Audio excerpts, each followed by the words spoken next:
It's a great day to talk hockey with Grant McCagg on HabsCast.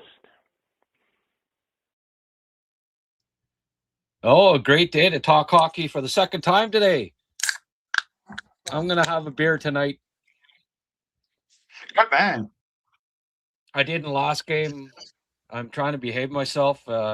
Stepped on the scales there earlier in the week, Rick, and I said, oh, I'm going to have to cut out on the midnight beer, but I'm going to make an exception tonight. Worked well. Wow. Hey, 5-1 win going into the Olympic break. Yeah. Monty, he's got to feel good to win a game by 4 goals, right? Did he ever look? He ever looked sure of himself tonight? Like none of that hesitation, none of that scrambling all over the place. He was smooth, calm. That's the reassuring part. Not just the performance, but the way he did it was fantastic. Oh yeah, you liked Monty tonight, did you? Oh good. Yeah, I really did. He was good. Good. Well, what's this now? That's Ivan Cornway. He shops at logsend.com. That's where he gets his wood paneling, folks. Is his flooring. So you know what? You should do that too. Logsend.com. If it's good enough, if it's good enough for Ivan, let me tell you, it's good enough. It's good enough for you. It's good enough for me. It's good enough for Rick. Logsend.com. Visit their website. Tell them Ivan and Grant sent you, and they'll fix you up big time. All right. I don't know there, Rick. Whenever I guess I got to add stuff before I start. I've been getting tuned in for being late to start these things, so I thought, I'll add them later. But then when you add something, I don't know, for some reason Ivan pops up, and so people will have to wait 5 minutes after the game. I know when it's like I have to set it at a certain time, and it invariably it ends up going late, like 9:50 before it was over tonight. There, the games don't seem to be ending. You know, they're almost 3 hours every night, eh? Yeah, they are. They're long, and around 12 or 13 icings at the end of the game doesn't really help too much. No, I know. And you know what? Like, why did they take out I liked it when, if it went through the crease, wave off the icing, keep it going, like you know what it is, eh? It's because, we can get extra commercials in, and that's, everything is geared to friggin' money, right? I mean, the game could be shorter. It should be shorter. They shouldn't make as many icings, but oh no, this is another chance for us to get a couple of more sponsors in there. They're only making, millions of dollars a friggin' telecast. But anyway, the rich have to keep getting richer, Rick. Yes, they do. They do. Not enough money for them. And you're right, too, because the teams that are really good kind of built that momentum, and all those breaks stop those momentums at the end. So you're almost punished after that for playing well and being upbeat and quick paced. And it's too bad because it hurts the game really at the end. But what do you want to do? Yeah, there you go. Well, 5-1, I don't know if you saw my thumbnail, but Galley done? Nope. He ain't done, folks. Every time you start writing the eulogy, it's like, oh no, he comes, steps out 1 foot out of the grave, says, no, not yet there, don't burn me yet. and I've said it like more than once this year. You just, I've seen it 10 times over the past 5 years, and people say, he's done. And then he comes back. 3-point night. Freggy should have had 4. They were certainly trying to get him that 4th at the end. Eh? Yeah, they love him. Yeah, well, hey, he's character guy. He's not going anywhere, folks. For all you guys that say, hey, got to trade Guhle, got to buy him out. No, it ain't happening. And that's why. He's actually played well the last 10 games overall. Yep. He really has. And tonight was his best game of the year.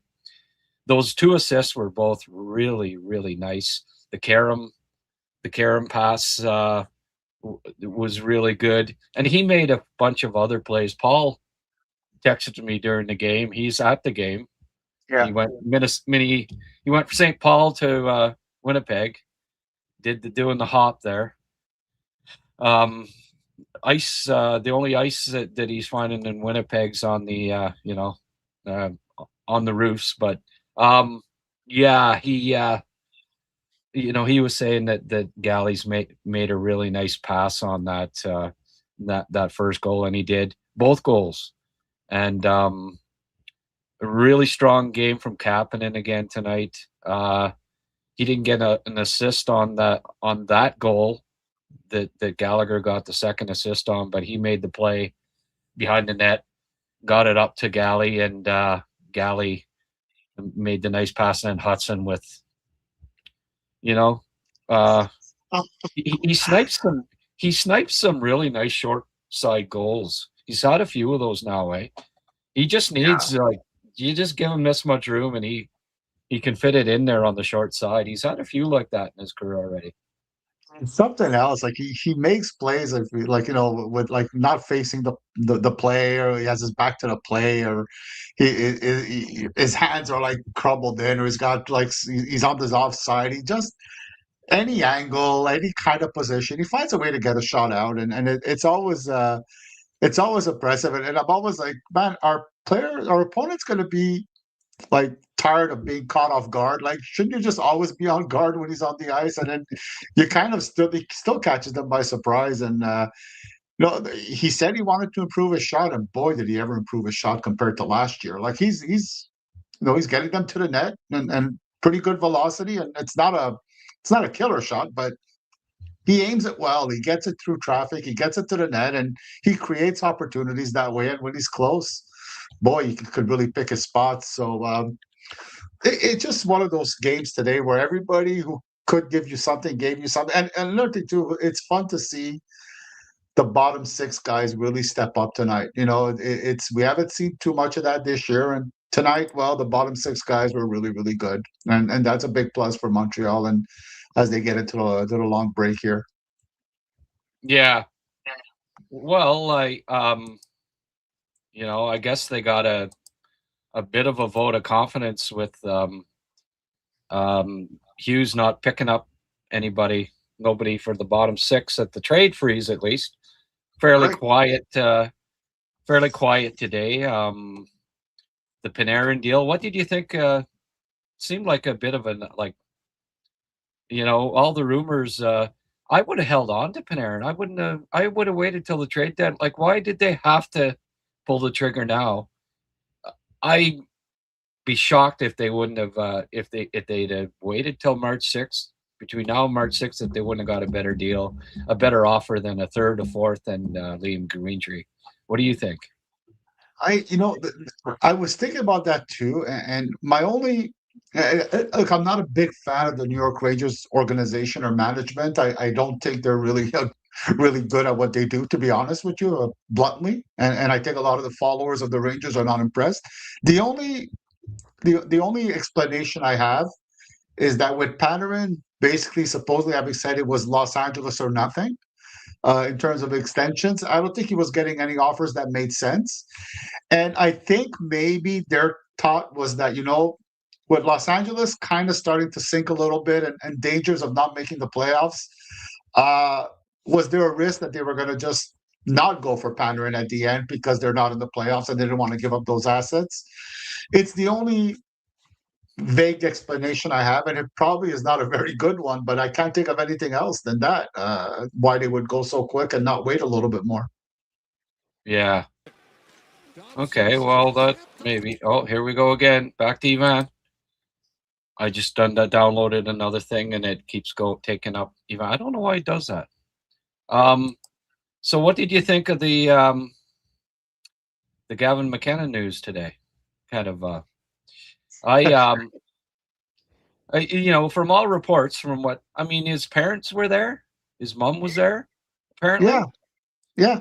So, And like Twitter is such a cesspool sometimes, Like you read like, oh well, he's not going to be the first overall pick. No, he's what a terrible thing he's done, and you don't know the facts. What I understand, this guy was harassing his mom, and who knows, he probably threw a punch at. Like, do you really think that Gavin McKenna just went rogue in front of his mom in a restaurant bar and punched a guy with no provocation? And come on, like, nah, like it's it's improbable. yeah. It really is. And I mean, I've talked to a couple scouts, and like nobody's, one guy said, "Well, that used to happen that happened every weekend at the local bar, right?" I mean, holy frig! Like, really sticking up for his Yeah, mom, and if anything, frig, whoa, wow, he can fight. He's got some fight in him. I don't like. that was my first thought. I was like, Well, "Oh, he can handle himself. That's not a bad thing." But no, Grant, many years ago, when Montreal were in Calgary, and Strulin got into a little bit of trouble for getting into a fight at a bar in, I believe it was in Calgary, before who? he actually joined the Flames, I think. And the story came out that he was just defending a woman's honor who was being, bothered by somebody, and he stood up for her. And this is the kind of thing, right, where the fight happens at a bar and people think, well, it's another hockey player acting like a bonehead. But sometimes these guys are also a target from people trying to be stupid and make a name out of themselves. And sometimes, well, maybe you got a punch in the head for it. And Wow. by all accounts, it looks like McKenna just basically, as you said, stood up for his mom and wasn't putting up with it. And some guy just decided, well, I got embarrassed, so I'm going to call the cops and make a complaint. We'll see. Maybe Gavin did do something that he shouldn't have done. But as you said, let's see. Let's see what the report says. Let's see Well, what the come accident on. says, and we'll wait what happens. But it just doesn't sound very logical, this whole thing of him being there with his family and causing trouble and all these things happening. I just don't. Like, It doesn't smell the test for me. It doesn't smell the what do you call it? Doesn't pass the smell test for me, if you was the expression, right? yeah, well, no, I'm sure like he was doing shooters with his mom, and he was drunk out of his mind and just said, I Yeah, gotta pick right. this guy. Come on. He's 18 years I old. They wouldn't serve him to begin with. He would have had right. no alcohol whatsoever, right? Yeah, it was at a pub, but pubs serve food, and he was with the team was there, and his parents were there, and like, come on, No, no. everything that you read says that this is a non-story. The charges, people get charged all the time, and nothing comes of it. As Eric Macramella said in one of his tweets, Gavin McKenna is not going to jail. Like, I mean, I think it's safe to say that that's not going to happen. Donnie McCaskill sent me $10. Appreciate you hosting us. Breathe the negativity, Nazis. Yeah, go Habs, go Canada, go. Well, that'll be our next post game. Will be Canada at the Olympics. Can't wait. That should be All fun. right, yeah. Yeah, the Panerin. I'm not the hugest Liam Greentree fan. He had a good. It's always a bit of a red flag when your point totals go down as a 19-year-old from what you did at 18. He still couldn't find a regular role with Canada. He couldn't at the U18s. He didn't with the World Juniors. I don't mind Liam Greentree. I think he'll play in the league, but I think he's inconsistent and doesn't use his size as much as you'd like. He always leaves you wanting a little more. Yeah, Those he guys does. typically don't ever fully figure it out, but sometimes they do. Brandon Saad was like that in his draft year. He's a bit like Brandon Saad, that type of player. Yeah. If he does figure it out and does become consistent and use that size all the time, there's second line potential with him. So I'm not going to I'm always preaching, hey, you wait on deals and you wait on draft picks, and Liam Greentree's 20 years old, right? So Right. you wait and see, and we'll see how he does. I didn't believe that teams would want to. Panarin kind of painted himself in a corner if that's really, like wanted to have a deal done and the whole works. Ah, like I almost wonder if there wasn't a team out there that was willing to take a chance on it to trade for him and offer even more than that and try to talk him into signing later. But I guess him and his agent wanted him to go to a team where they were really interested in signing him right away, right?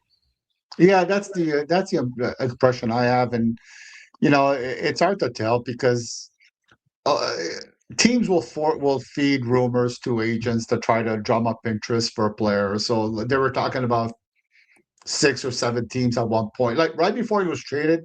Rumor has it that there was 8 teams in the mix. And then he gets traded, and that's all you get as a return, which tells me, okay, there couldn't have been 8 teams in the mix to acquire him if that's all you got out of him. Because if there's that much demand for a player, you should be able to get more by, Yeah. supply and demand type of thing, right?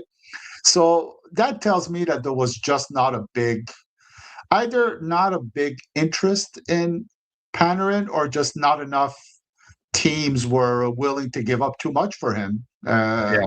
I would think that Carolina was in on him for sure. I would think because they pretty much out to anybody who could give them some secondary offense or primary offense in this case, maybe. But maybe the offer that Carolina was giving them just didn't appeal to the Rangers, who seem to like their big wingers. I mean, I looked at their organizational chart there and their prospect chart, and they have a ton of really, really big wingers in their organization. Yeah. Not that many centers and not that many defensemen, but they got big wingers. Yeah. Apparently, first star Monty, second star Galley. I would have flipped that around, but anyway, third star Yeah. Anderson. Anderson with the tip, a couple of points for Andy tonight. Good. They dominated play for a lot of the game tonight. I found it was the Canadiens. They look so good in a lot of games now. Like there's times when every game where they take things over. There's just so much. It's such a breath of fresh air to be following a Habs team that can outskill just about any other team in the league. It's just Right. the passing, the stick handling, the skating is all like it's right at the top of the league, and it's been so long. For so many years, it had to be a dump and chase and defensive Yeah. style. Had to have a defensive coach, had to play Katie bar the door, had to dump and chase. How many defensemen did you have that just when they got the puck, the Jordy Benz that just off the glass and out, and give the possession back to the other team, line up across the blue line and try to stop them from getting in. Right. That is over. It's now there's creativity, there's skill, there's talent, there's youth, there's enthusiasm, and that trickles down to the fan base. Like, it's an exciting time to be a Montreal Canadiens fan again. Yeah, and even when they do dump and chase, they're so fast that they get there first, and they just have possession so much. They seem to almost tire out the opponent, right? Where you're seeing them just chase after the Habs after a while. The Winnipeg started off strong. The first 10 minutes they were really good. Montreal were not very good in the first 10 minutes. They were not getting their sticks in the way, but when Montreal started to move their feet, boy, Winnipeg had trouble keeping up. And as the game wore on, they were just always behind the play, and they were not able to keep up at all with Montreal. And boy, their pace, they just don't tire out. Third period, end of the third, they're still going at it strong, and not a lot of teams can keep up with that. And some coaches have alluded to that. Their puck possession game and their puck management game is so good that they get exhausted just running after the Habs the whole game with no no break, good stick position. Again, you always have to be worried about their transition game. As you said, it's fun to watch as a fan, and it's fun that it's effective. So it's like a Yeah, double win that way, right? absolutely. They Struble played about double of what Jack I did the other night. He looked fine. Um, you know, I thought the defense was good. Guhle, he's just playing so solid. I have really liked his game. He's just getting better and better by the game. He these I keep getting these trade um, uh, examples from people where they say, well, how about Guhle? As part of a package to get Thomas or whatever, and it just does not. No. If they want when Montreal is winning in the playoffs down the road here, whether it's this year or a year or two down the road, Caden Goulet's going to be a big part of that. He's just exactly what you need at playoff time. He put on the muscle that he needed to do over the last 2 years, and now he's a strong, big boy, skates well, just such an excellent defender. The Habs are now 11-5-1 with Guhle in the lineup this year. That's a 676 win percentage. 676 win percentage gets you, that's basically that'd be top in the East, right? If they're there all year. So, Guhle is a huge part. I don't think it's coincidence that the Habs are playing as well as they are right now, as Guhle has got into shaker and really impressing for me. Yeah, right, 100%. He's and that's the difference making it to me is the skating ability, right? Because we always knew he was a big, strong, physical, hard guy that could push people around. But because he skates so well, uh, he doesn't rely just on the physicality. He could play the position. He could move quickly enough that he doesn't have to chase a hit to make a play. Some guys who are physical look to be physical all the time to show their value, if you will, and to because it's how they stand out. But he doesn't have to every shift. He could just play different ways and adapt to whatever they're doing. The intelligence is there, and again, from accounts we hear from a lot of people, it's Suzuki's the captain, but Goulet's out there too in terms of leadership and importance to the players, and he's one of those guys that really. I think his teammates revolve around him a lot, and he's got that maturity, and he's got that calm that people want him to have, and he does everything that you need him to do for the team. So yeah, you can't give up. You can't trade a guy like Guhle if you want to be a good playoff team because he is a playoff performer to me. He will shine at that point of the year, and again, he hasn't played that much hockey yet, right? He hasn't been back for that long. So imagine 20 games No, in, how good he'll be. Like this is still a slightly rusty Guhle, and he's been really really good as a slightly rusty Guhle. yeah, oh for sure. And he's jumped in and made some. Hasn't been getting a lot of offense like points so far, but he's jumping into the play and he's been contributing that way too. It's just they need his defense. They need that stout physical defense, and you said he's always been big. Well, he's always been 6'3" or whatever, but his issue, Rick, up until the last year or so has been he was just a little underweight, right?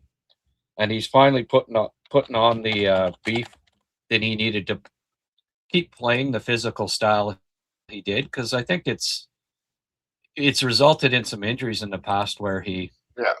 he could get away with it maybe in junior a little more, but in the NHL trying to play like you're 225 when you weigh 205, it's it can wear on the body, and he's Yeah. now put on that extra weight, and you could see like he's a full grown man now, and going to be a huge part of any playoff success that the Habs have down the road, I think. Let's have a look at the score sheet here. Yeah, we had lots of guys +2 tonight. Josh Anderson led the way with a +3. Guhle and Anderson with 3 points each. Geez, that might be a first time ever, right? Apparently Gallagher's only hit 4 points once in his career. He almost tied it. They certainly tried to get him that. It was funny, like Kapanen scored the friggin' empty net goal the other night, and he didn't get on the last 4 minutes with the empty net once. It's true. They kept putting out Evans and friggin' Gallagher, Veleno, and friggin' Anderson, but Cappy never saw the ice. It was kind of weird. Really? But, he was +2 tonight. 38% on draws, but he won that big one that got the 2 big draws.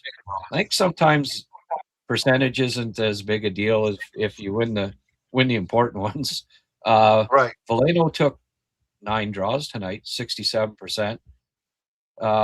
He just slow, he does a lot of good little things well. Like, I understand, I wasn't surprised when it was Blais that got sent down, even though he's bigger, just because of the versatility and the penalty killing, face-off ability of Veleno. Just it can bring a little more. Danault, solid again, 67%. Josh Anderson leading the way, 100%.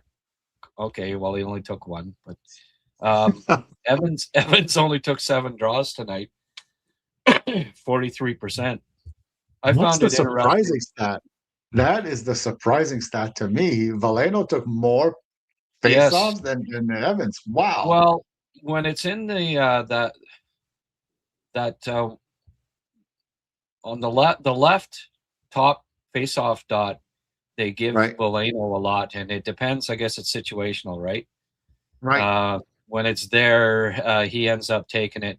But what I found interesting on that was it the Hudson goal? Cappy was out on the face-off with Gallagher and Anderson instead of Danault. Yeah. And he won the draw and then got it up to Anderson, to Guhle, who got it to Anderson, who got it to Hudson. Yes. But I guess situationally wise, in their own zone on the on the right hand side, I guess Cappy stats must be better, and they went situationally and they put Cappy out there to take the draw instead of Danault. So they're, I guess they're going by situation, whatever the stats are saying, just like a baseball manager, right? Saying, oh, well, the stats say that we walk this guy and the next guy we do, and just it worked. It's been working, so I'm not going to complain about it. It's so on the whole, they were 55% to 45%, so they won the face-off. They've been winning a lot of games lately. They've been winning the battle in the face-off circle, so that's encouraging. I don't know what their percentage is for the season, but I have to think that since Danault's come along, they're now if they're not 50% or better, they're damn close, and that's good. Actually, I think Cappy and Suzuki are each high 40s. Danault's like high 50s, and Evans is about 53. So they must be over 50% now. It's been a lot of years since the Canadiens had a, we're actually proficient on faceoffs on the whole. So that's good. 2 more assists for Dobson tonight. He made some nice plays. Hudson with the goal. Struble with an assist. So defensemen are pitching in again. Weird to see Cole and Suzuki not get any points in when you score 5 goals. But as you say, Rick, it's nice to it's nice to see some contribution from the from the bottom six. Indeed. And nice distribution too of ice time, I find, between forwards and between the defensemen. I take Matheson played probably a little bit more than others, but it was still at 24, which is about as high Right. as you want it to get. Maybe you like to keep him at 23, but it was fine. 24 is not the end of the world. But it was a really nice distribution of ice time. Everybody felt fresh. Everybody had legs. Even in the forwards, Balduc saw maybe a little bit less time, but that's because I think there was quite a few penalties, and he Right. for that reason, I think he saw a little bit less time. But everybody was effective in their role, and this was a good team win where a few guys stood out that you're happy for, like Gallagher again and Anderson. And I know that means a lot to the players that these support players did well, but everybody contributed to today's win. So it's a really good feel good ambiance, I'm sure, around the Habs tonight, and I'm sure Yeah. the players are really happy for Monty too. So to me, it's all positive. Yeah. 1340 even strength ice time for Carrier, and Struble had 1149. So basically kept those guys together, right? Wasn't like when Jack Eye's in there, it's like half the time it's another defenseman out there with Carrier, but they pretty much kept those two together for the entire night as a third pairing. And I'd like to see that, because you get used to having a regular defense partner in you.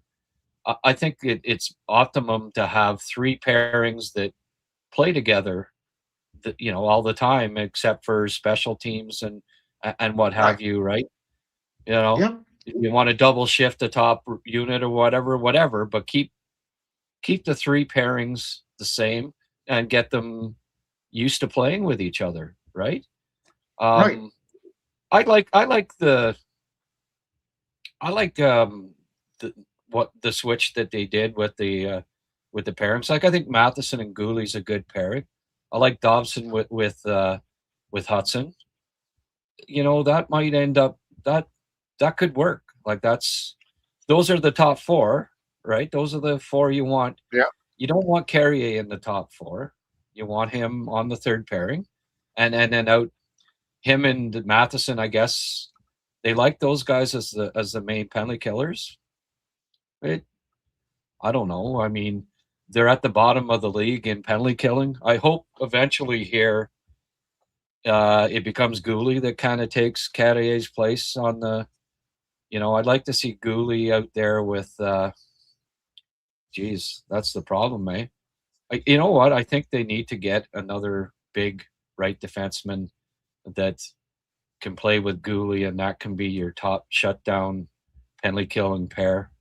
I think that's what they're going to seek here, going into the trade deadline, is like maybe a White Cloud, or I liked your the Connor Murphy. That that hadn't been somebody that has been mentioned. I don't think he's been mentioned a lot as a possibility, but Chicago's probably not going to make the playoffs. I think he's a pending unrestricted free agent, if I'm not mistaken. He's big. He can kill penalties. He's got a bit of an edge to his game. That'd be a nice, either one of those guys, if they're available, I think would really round out that top six and make the club stronger.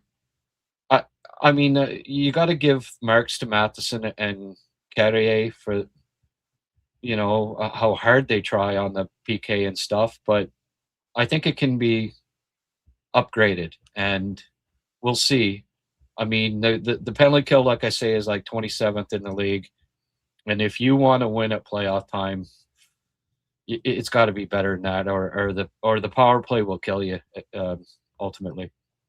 Yeah. You can't have any weakness that stands out that strongly, because no matter what it is, you'll be exposed. I mean, players will adapt quickly, and I think the problem with Carrier on the penalty kill, to me at least, is that at his size, for him to be effective, he's got to be really aggressive on the puck carrier. And 5-on-5, I think he could do that a little bit better because there's more options to cover. But when he does that defensively, he kind of almost takes himself out a little bit of the player. He's a little bit far away from the box. And that's what you saw, I think, tonight, where he was doing that. What was happening sometimes is that you were giving a lot of the crease area became open, and you were seeing a lot of cross ice passes and a lot of players going through. And it's a weakness that maybe Carrier, if he was on the second pairing on the penalty kill versus the second power play unit, Yeah. you might get by on that one a bit. But the top power play units, when you're really talented players, I think it's really difficult for him to be able to play his game, just because of, again, size and space issues become difficult for him to contain. Yeah. There's always comments and people will say, well, at just about every match, like Manio, Struble had a couple of brutal turnovers tonight that almost led to goals. I guess I missed them. I'm just looking at the stats here. Giveaways, Struble, 0. Guess they weren't brutal enough to even be listed as giveaways, but sometimes I don't catch these apparent brutal. It seems to happen. Like, I'll say, well, that guy had a decent game, and then somebody will comment in well, he had 4. He gave away the puck just brutally a few times. Oh shit, I didn't see that. Maybe he did have a couple of giveaways. I don't see every single play, but it wasn't deemed to be flagrant enough, these apparent giveaways, to be dinged for one. Certainly giveaways are a subjective thing, right? And I mean, just like hits, some nights there a guy will have about 10 hits and they'll mark him down for about 2. Well, who was doing that, right? It is subjective, but I don't know. I don't recall. I may have missed it, but did you see any brutal giveaways by Struble tonight? I didn't see any brutal. I think there's 1 or 2 plays. I think once in the second where he did give the way. I think it could have been a giveaway. I think the difference, again, it's always the battle between Struble and Jackeye, and for in the fans and the mind of the fans. But the thing is, I understand what Jackeye brings to the team and why it's so useful. But there is also the one problem, is that if Jackeye makes a mistake, because he doesn't have the mobility of Struble, he can't recover as well. Struble does move a lot quicker, so when he does cough up the puck, he's usually back in position pretty quickly and can somewhat recover. So in a sense, there are 2 players that are big, physical, strong, 6 defensemen for the Habs. So those are the similarities, but they're also a little bit different. They bring a little something different to the table. And Struble does cough up the puck at times, but he's pretty good at getting it, at least getting back into position quick enough, which is a problem that Jackeye can't do. Can't do it as quickly. Yeah. And you know what? Like, I bet you this guy's a Jackeye guy, and, brutal giveaways. Like, it not just a turnover, but he has to say brutal because he wants Jackeye in there, right? I mean, that there is that. I'll come right out and say it. Like, people, there's the Jackeye crowd, and they'll say, "Oh, brutal giveaway." Like, if it's not a perfect pass from Struble, you hear about it, because there are people that don't ever want Jackeye in the lineup. They want him playing 15 minutes a game. They want him the other 45 minutes a game. They want him up on the wing for 10 of them. And I mean, hey, he can beat the shit out of people, and that's cool and all that, if that's what you're into, and I get it. But as I said in the show earlier tonight, you can want Jackeye in the lineup all you want, but the fact of the matter is the coaches don't. The coaches don't trust him. They're there at practice every day. We're not. Practice is part of it. Like, they scrimmage and they practice every day. And, just like they thought Monty was ready tonight, he probably has been practicing well. We don't know that. Like, we're not there at the practices. So, and, Arbor Jackeye, there's things that concern them, and you bring them up, and I think it's foot speed to a certain degree. Both him and Struble don't always process the game great. They do turn over pucks at times. They both do it. So neither of them are perfect, and I don't think one is appreciably better than the other, or vice versa. Like, but the fact is that when Struble's in the lineup, usually he gets more ice time than Jackeye.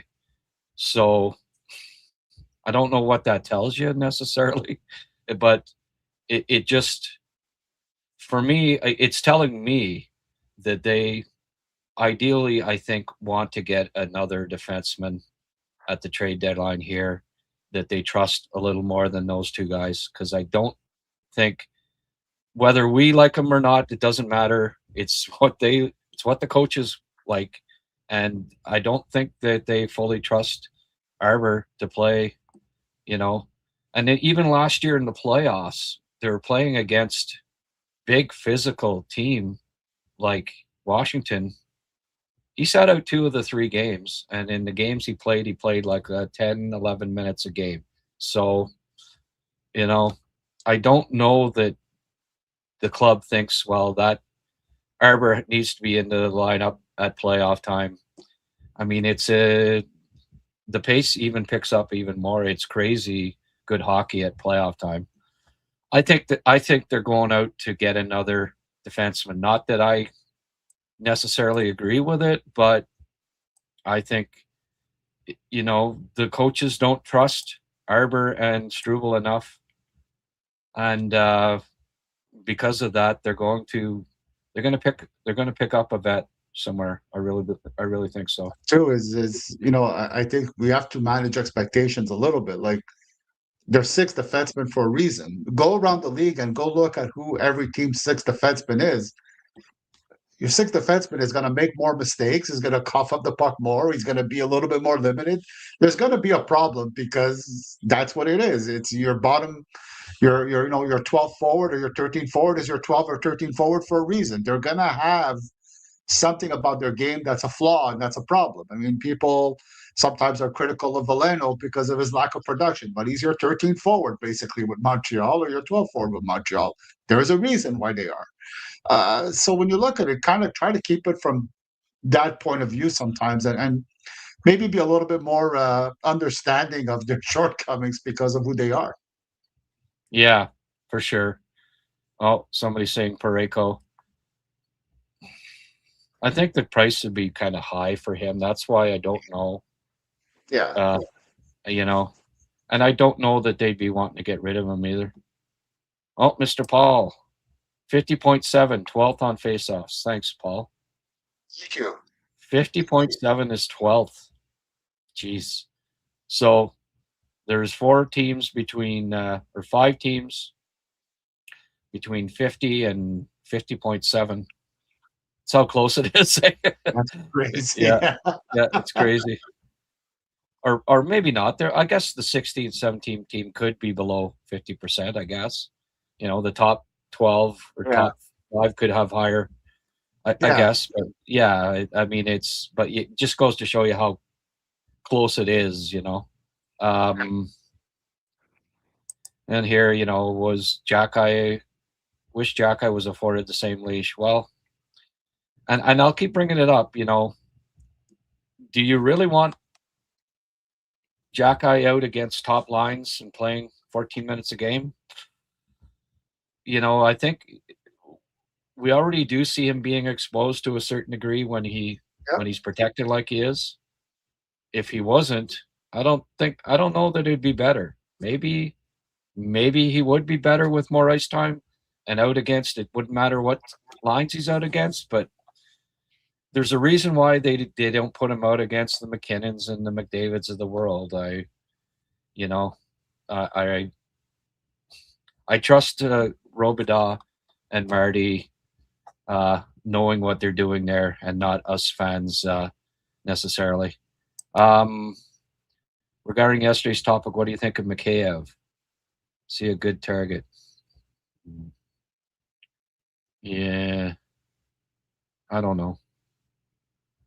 I don't want any former Leafs, to be honest with you. Guys who were on the Leafs, all they did was lose all those years. I don't know. And by the way, people are asking about. I've been starting to look more at the draft class, and I do have I told Rick about it today. I'm going to do a feature on it probably tomorrow night. I think prime time. Who the Habs must draft. Tune in tomorrow night, 7-8 o'clock, and I've got a guy. I got clips of him. This kid, I love him, and so people are asking who should they draft. Well, I got a guy. Have I got a guy for you? 6'2.5", strong as a bull, skates like the wind, mean, and skilled. Tune in tomorrow night around 8 o'clock. Yes. I'll do a special who the Habs must draft, and he's, I always, Rick, this time of year, I always have a guy that just goes, that nobody has in the first round, basically, in these independent lists. Well, this guy might be top 10 in my list, so. I'm going to be watching for sure, I will be watching. So if you're interested, and during the Olympics here, without the Habs playing, I'm gonna concentrate more on the draft here and start to get up to speed on some more prospects. So, hey, I gotta gear up for the draft, and of course, March, April, May, the games get more important too, right? And that's when you really weed out who the best players are, and the U18s are so important in playoff time and all that. So don't worry, I'll be getting up to speed on. But there's 2 or 3 big guys in this draft that who knows might be around when the Habs are drafting, and they'll be good picks. So Sheldon renewed his membership for 3 months.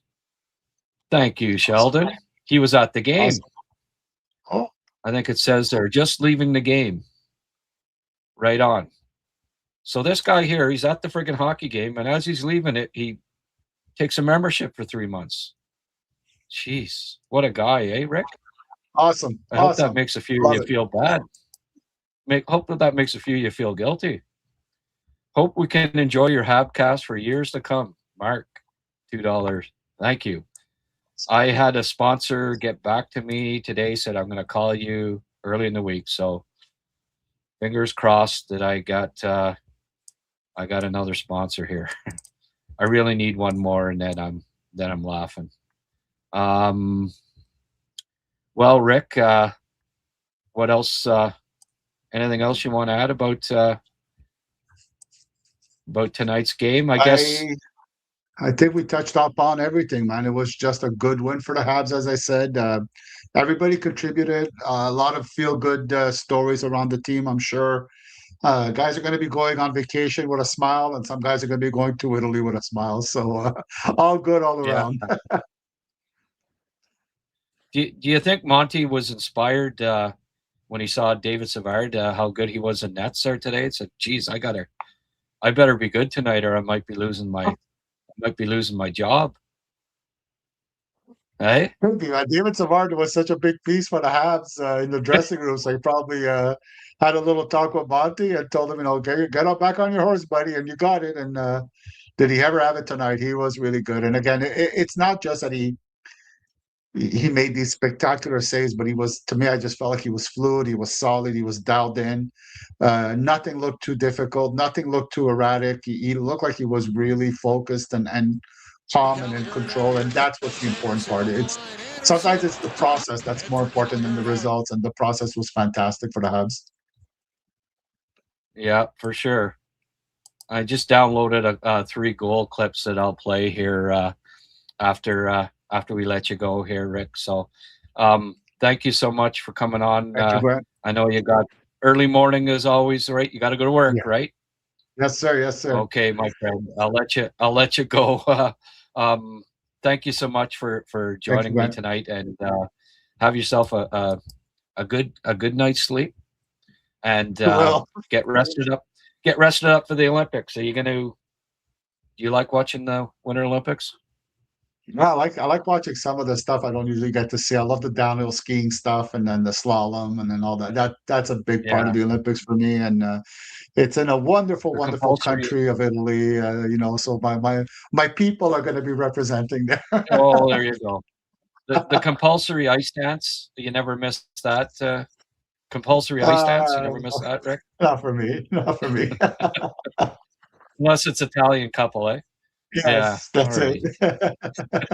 right. Okay, my friend. Thank you, Grant. All the best, and we'll get you on for a post game after one of the Canada or all of the Canada games if we can. All righty. Awesome. I appreciate that very much, Grant. Thanks again, and thank you to all our listeners once again. Have a great night, everyone. I guess we'll keep doing the Sunday prospect of the week show too, right? Though may as well. I Prospects are plan to, still yeah. playing, right? I got Okay. one. I got one for this week already done. So Oh, good. earlier than usual. So probably not as excited about the one I'm going to focus as you are about the one you're going to focus, but I got one in mind anyways. Okay, good stuff, Rick. Okay, my Thank you. friend, have a good night. These people, I'm gonna have to train them. When I say good night and I'm sitting off, then they got to say one more thing. I cut them off, and then I feel guilty. Anyway, Rick, good old Rick. Good afternoon, guest convinced. Oh, no defense from Winnipeg, please. Yeah. Well, Stanley. Well, if you'd listen to me, Rick or Mark, you know that I wasn't too high on Stanley before I talked to him, but nice to ask somebody that's seen him all the time. But he just reiterated what I've always thought of Stanley as far as his decision making goes. It ain't great. Yeah, Sammy Knight was saying what so crazy. Hey, not really that crazy. You're in a pub and people can be idiots, and sometimes you got to put them in their place. It's happened hundreds of times to hockey players through the years. I don't think it's a big deal. I really don't. And NHL GMs and scouts are all old school for the most part, and anyone that I've talked to, it's just we'll sit back and wait for the facts to come through, but from all from all indications, it's a nothing burger as far as it hurting his draft stock or anything. I mean, I saw some like Blake Price, like, oh, like I guess Stenberg's going to be number one now. Like, come on, wait for the facts to come out. Don't jump to conclusions. Don't overreact to it. Like, don't. And some media folks can be holier than thou too, and certainly people on social media, especially the anonymous Joe, right? Oh, well, yeah, okay. Don't throw rocks at glass houses, buddies. Let's call a practice tomorrow morning to learn how to score in an empty net. Yeah, or maybe put Cappy out. Maybe the guy that scored the empty net goal last game didn't fucking put him out for the last 4 minutes. What was that? Let's put out all our freaking guys that can't hit the broadside of a barn. No wonder they didn't score. I guess trying to get the guys with no goals some pad their stats a bit, get their confidence going, I guess. But it may have just hurt it. Grant, I love the theme of your podcast tonight. When will the people ever learn? You don't count him out ever. Galley. No. Keep me from the galleys pole for sure. Nice to see Guhle racking up points again. Hopefully the haters can calm down now. Yeah, I don't think Waybell, my good buddy Wayne, didn't come on tonight. He's a little quiet. Because Wayne's always, he's done, finished, buy him out, Love seeing the clips during my intermission of David Savard dressed in goalie for Newhook. Yes. And you know what? He looked okay. Like I was saying to Rick, I think it might have inspired Monty's. Oh, geez, I better be good tonight. Losing my job to Savvy. Savvy covers a lot of the net. He doesn't even need a lot of padding there. Yeah. Youngest team versus the oldest team. This should show Winnipeg everything they need to know. Time to make changes and get younger, boys. Not boys, younger men, younger geezers. I don't know. I think, I check out my, I had Connor Habchuk on this afternoon, and he's with Winnipeg Sports Talk. He's really good at, he's going somewhere in this business. But, talking about 15 years on the job now for Chevy. I think the levee's gone dry. Time to drive Chevy to the levee and get him a soda. 15 years, they've won 4 playoff series in 15 years with Chevy, and this will be their 7th year missing the playoffs. With Armstrong retiring, that makes Chevy the longest tenured GM in the league, and it may be time to find some new blood, I think. Yeah, it's not easy in Winnipeg, but he really had a bad offseason, made some bad decisions. Booba Brown. I'm going to say Bubba. Hi, huge win. Great to see Gallagher deliver a huge game before the break. He's taking a lot of heat. Stepped up huge tonight. Everybody's being kind to Galley now.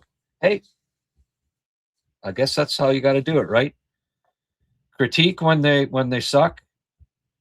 Compliment when they're excel. And that's the other thing too here, right? Galley now has 3 weeks off. I mean, we've seen it before with Galley, and I know I've said it many times this year. He tends to be streaky. Too bad in a sense that he's not playing now for 3 weeks, but in the long run, having 3 weeks rest, I think, will only be beneficial for Galley, and we might see good Galley down the stretch here. And wouldn't it be kind of cool if he got like 10 goals at in the last 25 games or something like that? That would be kind of cool. And don't put it past him. I've seen it many times. The eulogy, yes. Yeah. 1 foot in the grave, 1 foot on the pedal. I was born a rebel. Dino on a 2-on-1 with Dobson with an empty net, up by 3, and has never even looked at him. No. Dano wants to get that bonus for scoring 5 goals this year. I wanted to bench Galley. Oh, you think you're alone with that? Habs are seriously cooking. I would say so. Just a second here. I'm going to get the standings. Absolutely.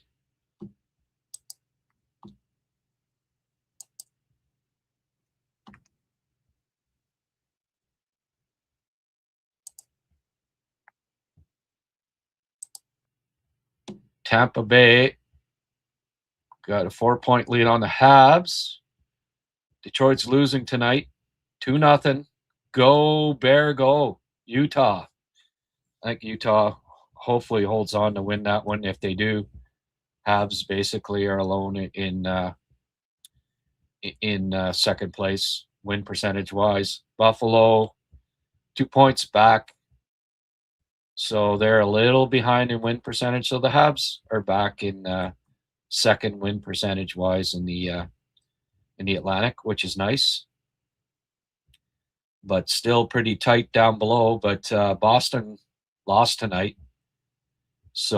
but it was in overtime as usual. Florida beat them, so the Leafs now are the team that the Habs have to stay ahead of, and the Leafs have their 9 back, right? 25 games to play. Wow, it's going to be tough. Going to be tough for the Habs to. I think they're going to get in. What do you folks think? They need 28 points in their last 25 to get 100, and 100 is going to get them in. I'm fairly confident of that.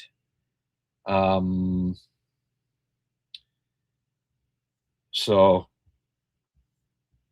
28 divided by 50, 560. They've got to win at a 560 win percentage the rest of the way to get in. And I think their winning percentage right now is about 620. So what is it? 72 divided by 114, 630 win percentage. So they have to win at a 560 rate, which is 0.70 less than they are right now. So they can even not win at the same rate and still hit 100 points. And I think that's the magic number. Boston is now 69 points. 69 divided by 114, 605. 0.605 times 50. 30 points would give them 99. So, yeah. Geez, eh? The last place team might have 99 points, or might even be 100, because I wouldn't doubt that the 8th team gets in, plays better than they already are. Could be the top 8 teams in the East all have 100+ points.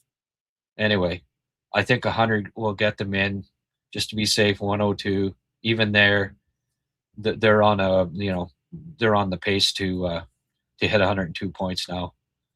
That's pretty cool. And yeah, I agree. Like, Doc is getting his game together, isn't he? Give Doc some time. He's looking pretty good out there. Primary assist on yes. And that's the other thing I wanted to mention. They got their second friggin' power play goal of the year this year. The second power play, actually, and I was even going to tweet it out before they scored, but that they were looking better.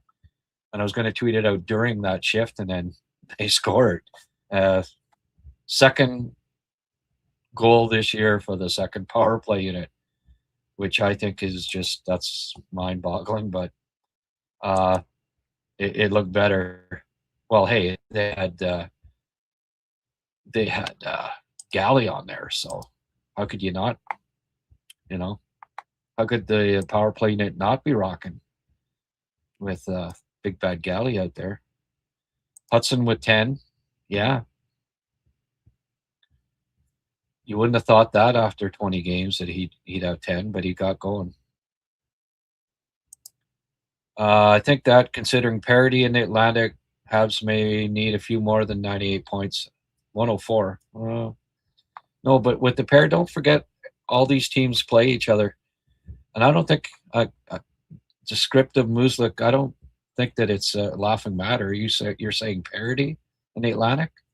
I don't find it funny at all that you might need 104 points to get in. Yeah, I'm being a smartass. The most exciting thing to possibly happen is Team Canada, then the trade deadline. Could be interesting if Hughes is cooking something up. Yeah, and the draft. Don't forget the draft. I'll be having lots of shows dedicated to the draft coming up here too. There's some diamonds in the rough here. I'm finding them. Panthers and Leafs out of the playoffs. Yep.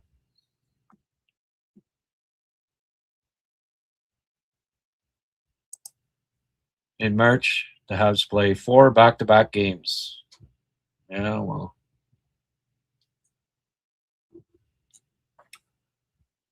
The schedule is condensed this year, folks. Guhle gives 100% every shift. The condensed schedule was not his friend as he looked gassed at some of those back-to-backers. Yeah. With tends to be streaky, but it's not a coincidence he's doing better with familiar and responsible line mates now. Doesn't hurt. Him and Dino have a good pass there. That line's looking okay. They're playing fairly well together.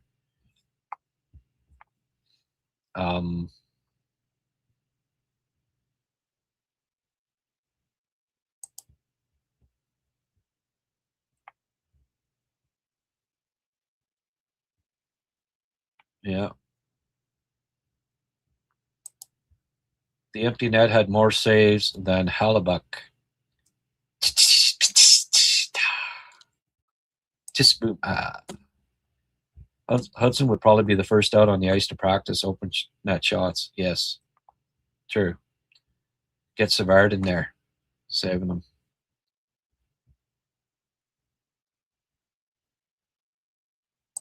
What about Vinny Desharnais? Can't be worse than Stanley. Well, Stanley's not the only choice. Just don't get Stanley. That's all.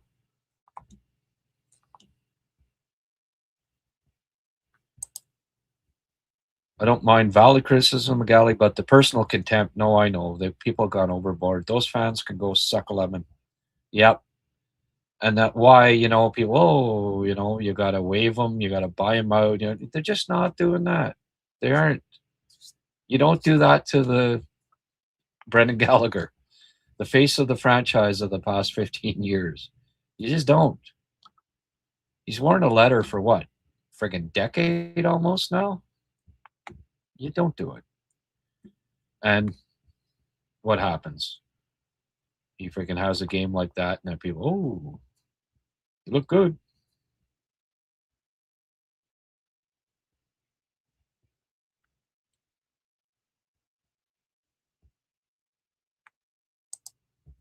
Does Savard cover more net being face to puck or being turned sideways? Looked like the Gumper out there.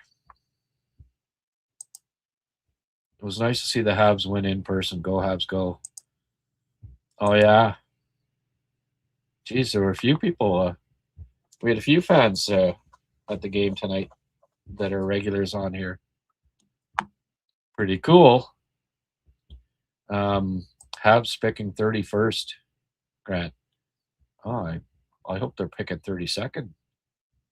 I guess no 31st because Ottawa doesn't have a pick, do they? Yeah, that'd be okay. Although I don't think I get the guy I want at 31. I have a feeling he's not.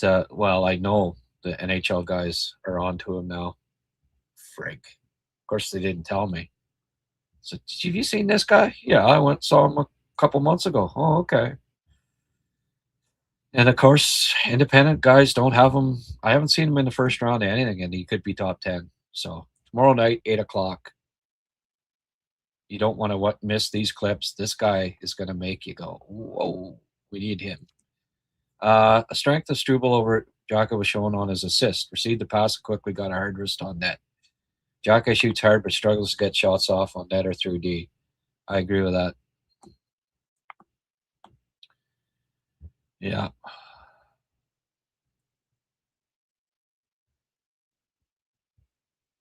Don't forget to like the live stream, folks. Thank you, Dice Man. Yeah, if you don't mind, press the like button. Goggles Paisan. Are you Goggles Paisan?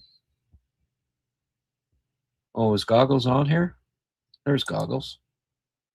Stefan Robida needs to do his job and teach kids and trust them, give them confidence.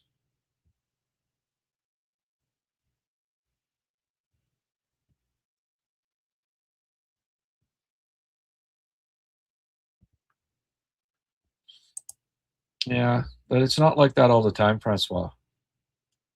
He plays when he's in there. He plays more minutes as a rule than Arber does. Not a lot, but he does. But it doesn't matter. They don't trust either of them to be. They're looking for. I know they're shopping for another defenseman. It's obvious in their usage. Yeah, it's just let's not spend the whole live chat talking about Arber Xhekaj, please. I get tired of it. Let's talk. There's a million other things to talk about here. Great to join you earlier tonight. Hey, Peter. Love your symbiosis, guys. We're all discussing tweaks. Best discussion in years. Go Habs, go. Right on. Or we're discussing Arber. It's more than 6 teams now. That's why players like Wi-Fi are even in the NHL. Yeah. Okay. I'm just not gonna.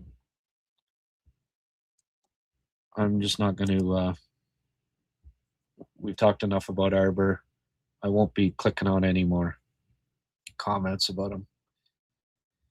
Not too much out, but Arber needs to stay.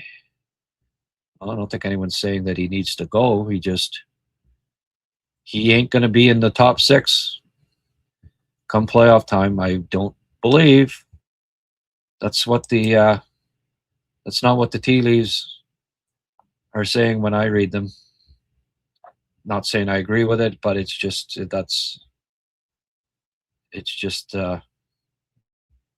what I think is going to happen, folks.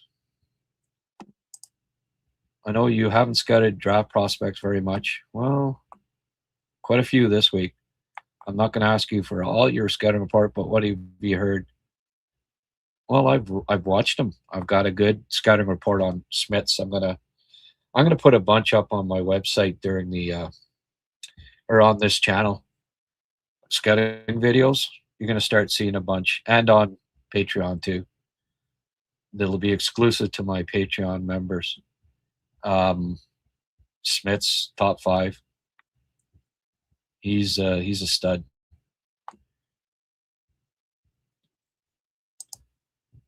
Guhle knows the noise. He's out to prove people and pundits wrong. He's a warrior. Yeah.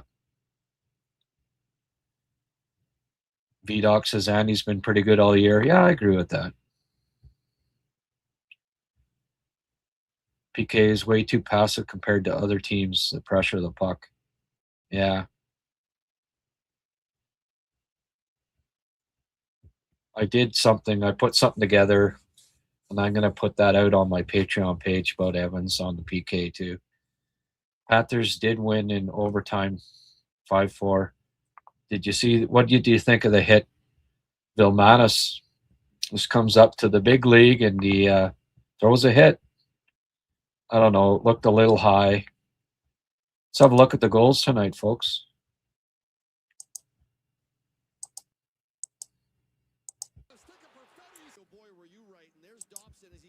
Dobson gets through. Nice tip by Perfetti.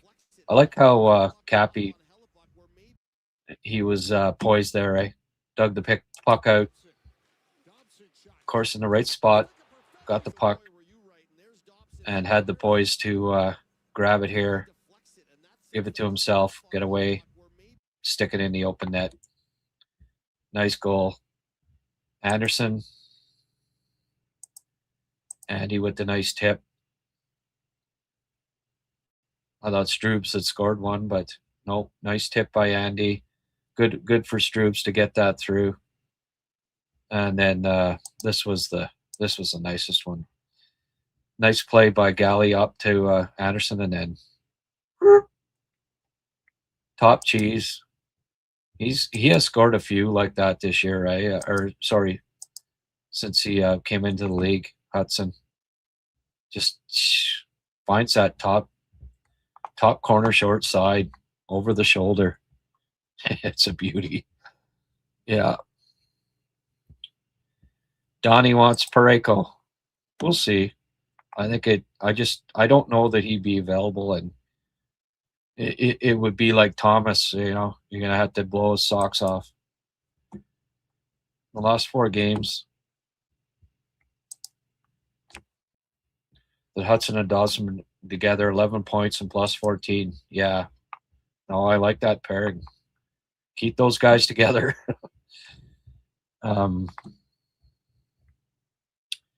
Mark, hope we can enjoy your HabsCast for years to come. Oh, if I can get a couple of sponsors here. And hey, you've done your part, buddy. You contribute every friggin' podcast, I think, Mark. And then you talk to your boss about Log's End. And by the way, that goes to anybody. If I can get these guys to renew, obviously people are going to have to get in touch that watch the HabsCast and get in touch with Log's End and say, yeah, I saw you on HabsCast, blah blah blah. I'd appreciate it. Any you can pass on the leads to other people. It'd be appreciated.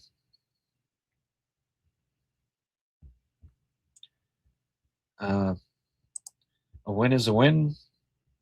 I don't see win as a strong measured stick. I've always seen win as big and slow.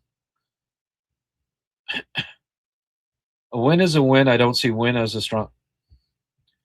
A lot of wins in there. That's a winning post descriptive music. Could have been a little more descriptive. You mean Winnipeg, yes. Winnipeg led. You've always seen them as big and slow. Well, they won the President's Trophy last year, big and slow. Guhle's a stud. I just hope he can stay healthy for years. Well, it's certainly not something I'm going to worry about.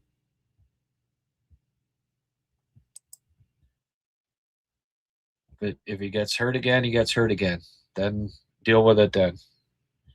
But I'm not going to lose sleep worrying about whether Guhle gets hurt again. Or Doc. Docky, by the way, Cappy, 2 goals, 2 assists in his last 4 games, +6. Nice to see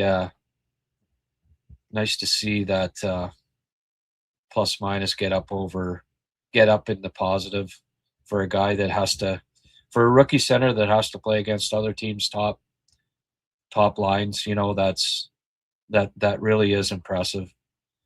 And these advanced stat guys like keep harping on. I'm sorry, but advanced stats are only so accurate. They're a partial indicator, but if you watch Oliver Kapman and and because you do these charts and stuff and his advanced stats aren't great, you conclude, oh, well, he stinks. Well, I'm sorry. You're putting too much emphasis on your precious advanced stats because any one of us that watches him knows just how much value he brings to that line and that when you're a rookie center, and especially a guy like Kaplan, there aren't stats that show, he hangs back in the play on the offensive zone. So, of course, his offensive stats, his expected goals numbers aren't going to be great because he leans on the defensive side of things. Like he'll hang back he's always the guy that hangs back when Hudson goes in and pinches. He always changes, like on rushes coming into the offensive zone. 80% of the time he goes off. Like I've never seen anybody change as unselfish as he is.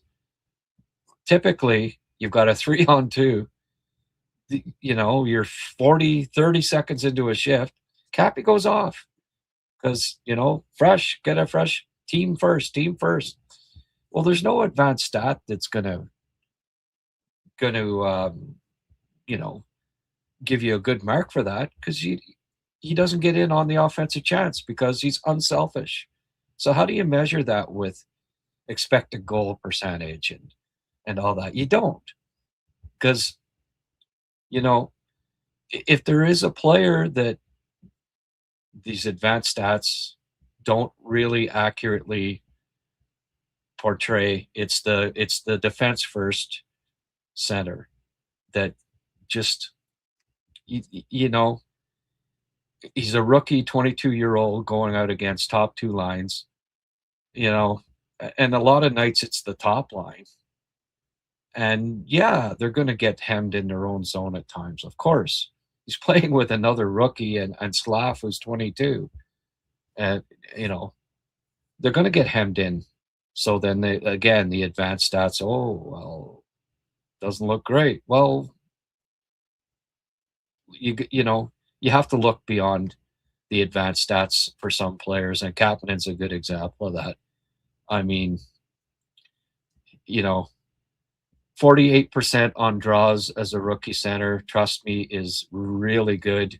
You look at Evans, you look at friggin' Suzuki, check out their rookie years and what their percentage was. It wasn't 48%, I can assure you. It takes time. It takes years to become a good face-off guy in the NHL. Phil Deneau, his first year Montreal as a center, same age as Cappy, 47.6%. Phil Deneau, now he's a 57% guy. But at the same age as Cappy, when he came to Montreal, played 51 games, his face-off percentage was lower than it was Chicago at 44%. All right, for most of the year. Then the next year in Montreal was up to 51.7. And after that, he's been above 50, you know, for the rest of his career. But even Deneau at 22 as a rookie center in the league had to figure it out. It takes time.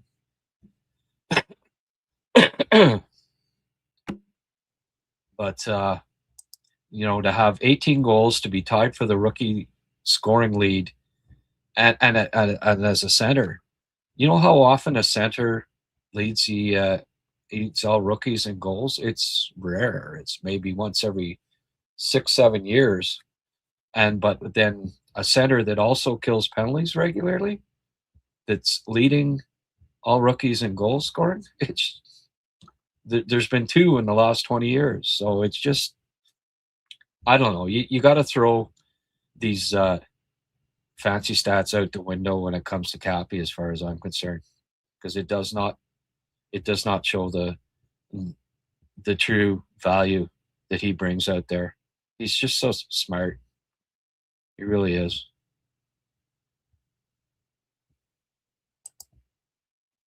I thought Gallagher had drawn 2 tripping calls, but neither called. Yeah.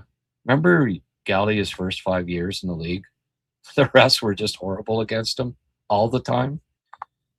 He wouldn't get calls in front of the net. You could cross-check him in because he was always there, right? It just, the refs, and then, well, he complained, so they didn't give him, and they still don't at times. It's crazy. Oh, here's a good Johnny Loves Puppies. I'm super ecstatic that Deneau escaped serious injury while scoring an empty netter with Scheifele on the ice. Touche. That's pretty funny. Bert Poulin, you're still posting on X, eh, buddy? I thought you were going to come over here. You said you were going to do that next game. Disappointed, Bert. Yeah. Kids can drink beers and be ready the next day, unlike older Toronto players. Yeah, that's true, eh? Illegal. I don't think they do a lot of beer drinking. Hudson especially. The only ice that he likes is ice that he skates on. Doesn't need to be flashy, Guhle. No, he doesn't. Guhle's contract is a steal. Yes.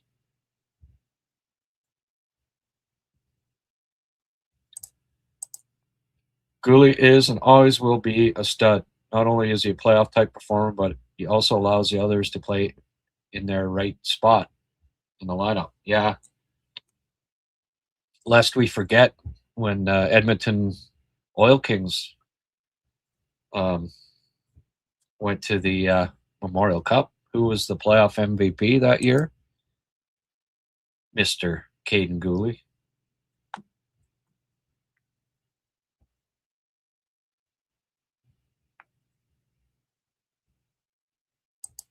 Assist by Doc was elite. Bolduc pass was deflected and puck was spinning in the air. Yeah, it was. No, he's got, for a 6'4" guy, that's why he was a top pick, folks. For a 6'4" guy, he's got nice mitts. That is why he was a top 3 pick. And I mean, it's too bad for Tekshay, but I'm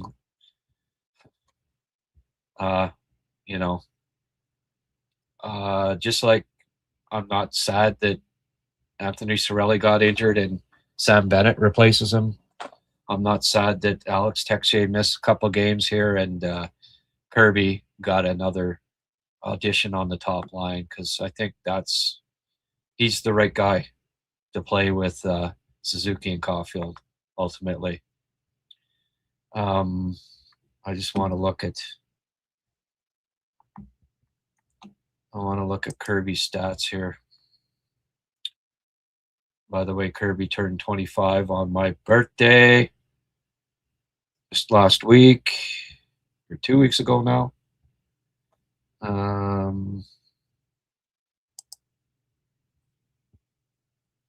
The Curbinator with he had 1 point tonight. So that's points in 4 straight games. 5 points in 4 games. 2 goals, 3 assists. And what I like too is about a +5. Thank you very much. Not like last year. He's in better shape this year, and it's showing. What was he plus minus today? Even? Okay. Well, even's better than last year, Greg. Sheldon, thank you for the tuning, my friend. Ole Ole was music to my ears.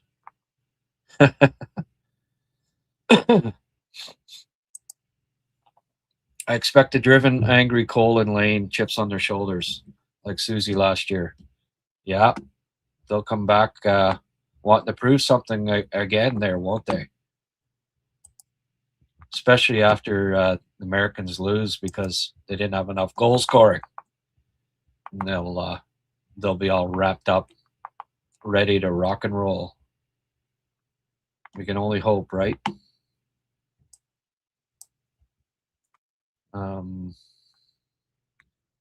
The heck is going on here? There we go. People are tuning in. Okay. All right, I'm running solo here. No other HabsCast going on right now. Okay, well, I'll go for a little while longer. Whoops.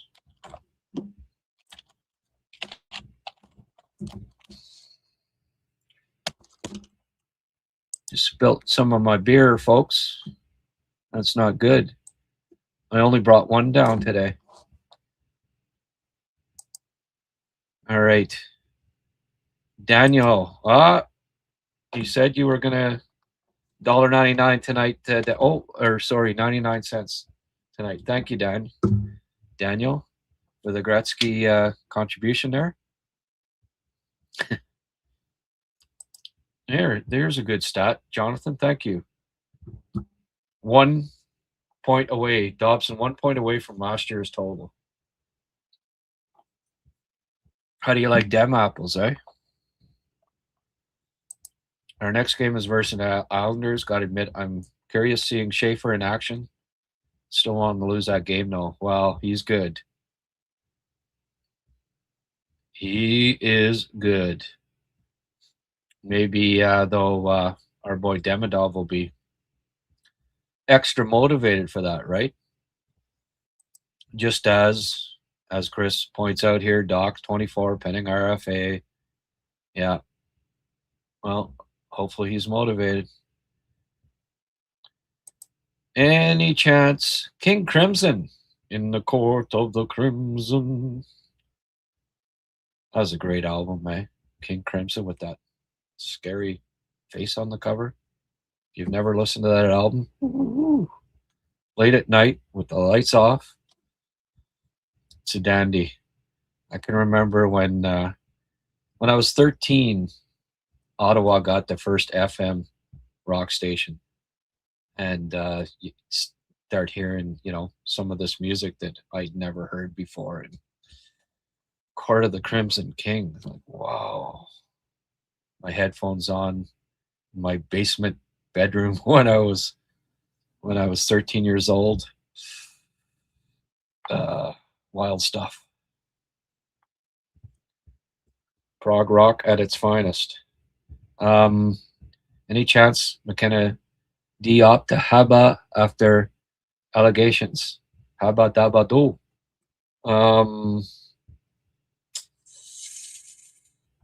Yeah, sure.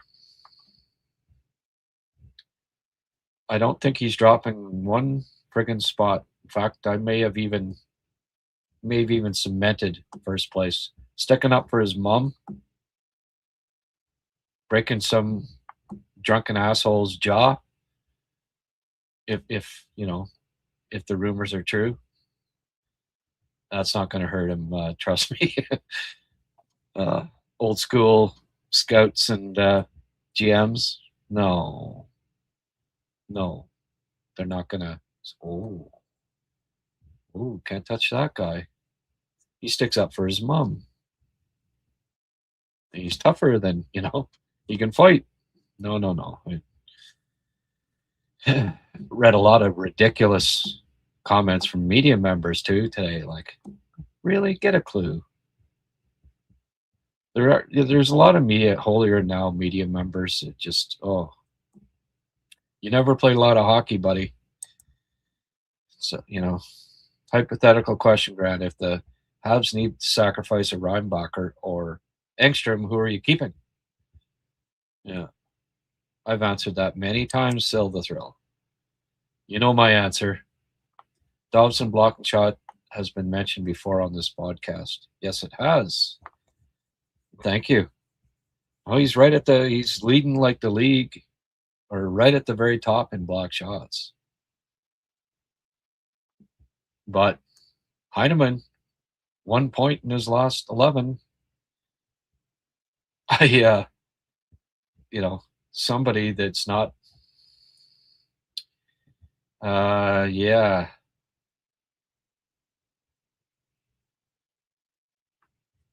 somebody's been mentioned here a couple times. Yeah, well, I'm not going to say anything. Watch my podcast tomorrow night. There's a guy that the Habs have to get. They may have to move up to get him now. Oh, he's ever good. I like him.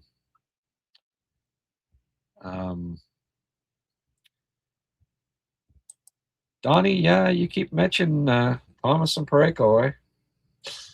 What's the cost? Half the team? I don't think they go for it. Why?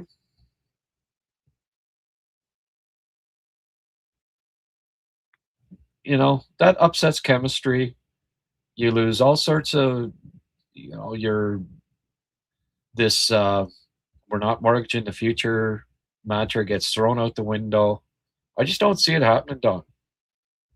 I don't think they'll get one, let alone try to get both. I mean, Frank, the cost would be astronomical. I didn't mean it for it to be funny. I was referring to the amount of points combined. Oh, come on. Gotta laugh at yourself every now and then. Guhle always gives 100% effort. Great example for the younger players. A lot of reports put him down for his lack of production, but he always surprises you. Well put. Mr. Andy's got it. Mr. Andy's got it. Good evening, Grant. I'm a little late to the podcast, so I'm not sure if it was discussed. If McAvoy can't go, Well, typically they replace big guys with big guys. That's what they did the last time. Yeah, we'll see if McAvoy's out. He got a high hit tonight. Left the game in case people didn't know. Maybe. Good stuff, Rick. Yeah, Rick does a good job. Great guy. One of the nicest guys on the planet. Habs are second in the league for goals. Slap noticeable away from the puck this evening. You know what? Good point. I love the back check on that one there where he just outskated the guy. No, you don't. I think it was it was shorthanded too, eh? Like Winnipeg was shorthanded. I think. But yeah, good point. He was good defensively tonight. At least won 3 in a row and still didn't get closer to a playoff spot. My heart bleeds. Columbus won again, 4-0 over. Like, they're not just winning, they're creaming teams. 4-0 over Chicago. Minnesota 6-5 over Nashville in overtime. Guess who scored another goal tonight and had 2 assists, folks? Steven Stamkos. Told you he wasn't done. Matt Boldy back in the lineup. That helps Sam, boy. He had 3 goals and an assist. What a hockey player. What a hockey player he is. A fine specimen of a man. Vegas is up 3-1 on Vancouver. Seattle's beating LA 3-1. How many goals for Shane Wright tonight? None. Oh, he got one. Good man, Shane. Shane's starting to score a couple goals. That's 3 goals now in the last 4 games for Shane. All right, up to 10 on the season. So now they can get that high-end player for him that they apparently are seeking. Hey, I don't wish anybody ill will. I just don't want him to be better than Slav. That's not asking too much. I don't think we have to worry about it. Calgary's up 3-1 on Edmonton. Edmonton's kind of in a funk, eh? Dallas 4-2 over St. Louis. Colorado 3-2 on San Jose. 3-0 Utah over Detroit with 6 minutes left. Habs are going to be alone in second place, folks. Gotta like it. I predicted before the year started that they would finish ahead of the Leafs in the standings. It's looking good now.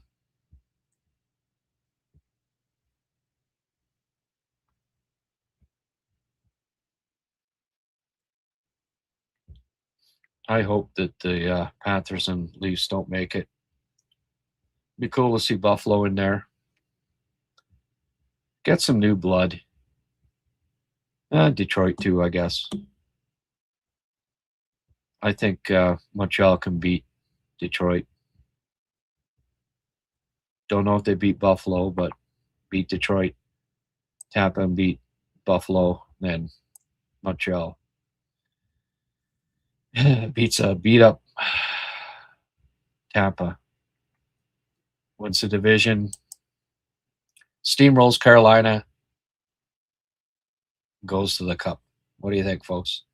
Pickford's still not playing tonight. Yeah. I got to see if I can find out what's going on with him. Watching the last game between Habs and Minnesota. Hope I don't hear anyone talking about, but Hughes is better defensively. Yeah, I know. He's not. Hughes is not great defensively. That is for sure. And just to put the cherry on top here, folks, Laval, powered by Sammy Blais, won their game tonight 6-2. Let me just bring up the score sheet on this. So news just keeps getting better and better, folks.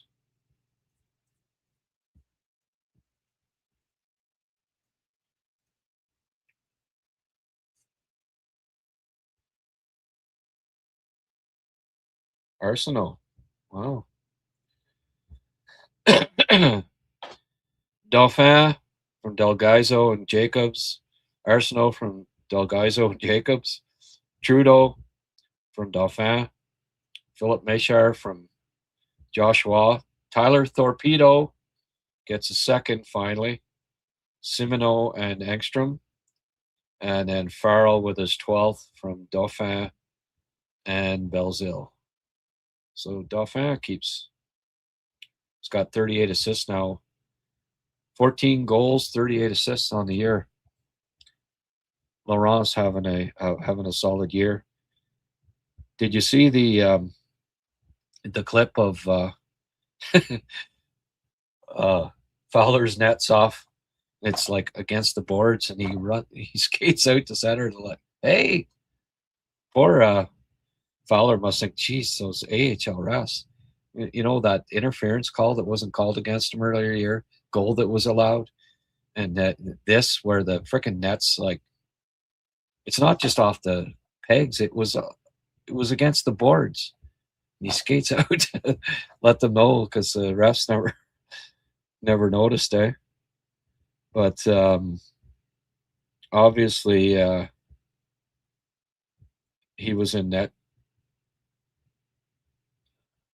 He was in net tonight. Shots. Saved 24-26. So another solid outing for our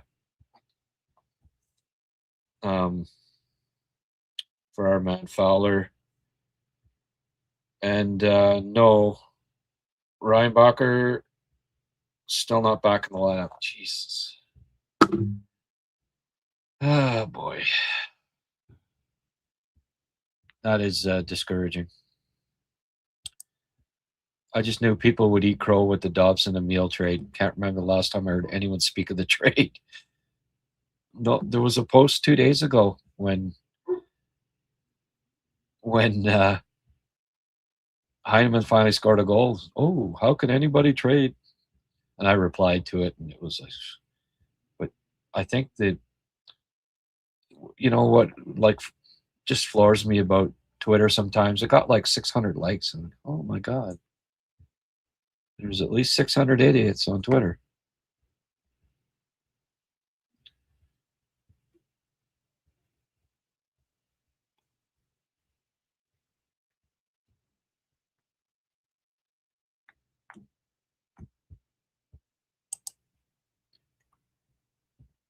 I know you aren't too big on advanced stats. Well, I'm not. I follow advanced stats. Money Puck power ranking now sees Colorado 4th. Okay. A little more interesting where Montreal is there, Francois. Why would I care where Colorado is in the power rankings? Dobson's point total is quite remarkable on a power play too. That's a good point.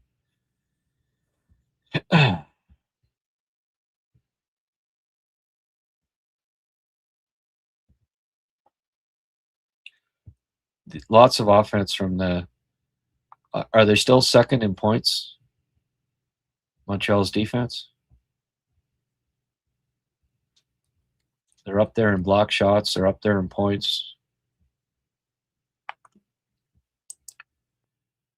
Frankie Flowers. That name sounds like a mafia name. Oh, Danielle, $1.49 to go with your 99. Thank you, Danielle. $2.39. Just curious why it's always the 99 cents. You always It's never like just $2. Mom tell you to hold on to your toonies or what? Thank you, my friend. Habs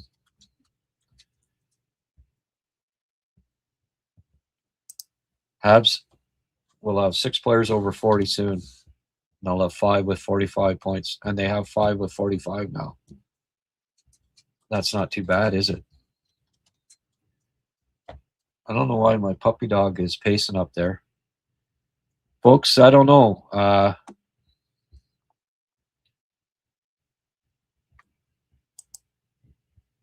Guys, you folks want to stay on for a bit longer? If you do, I'm going to have to go up and see what my dog wants and grab another beer. If not, I'll wrap it up here now. Seems like we're fairly active. Actually, the numbers have gone up. We've got 133 on here right now. Joel Farabee Grant. No.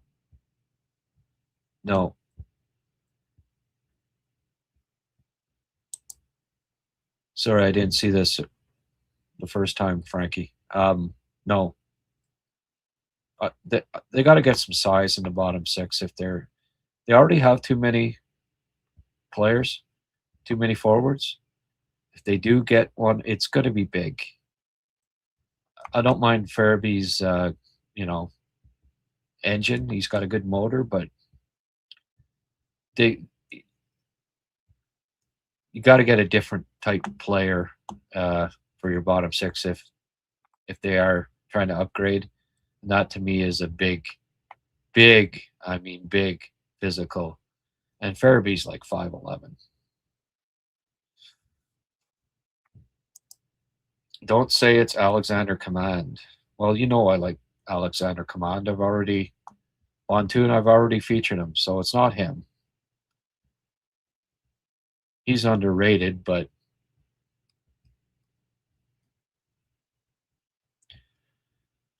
I'm behind the chat. But King Crimson, yes. Court of the Crimson. So nobody said yeah or replied to that. I guess I'll wrap it up then, folks. Price is probably too high for every team in the league, considering he's still a Blue. Yeah. 4-1 versus Detroit for Utah. Well, yeah.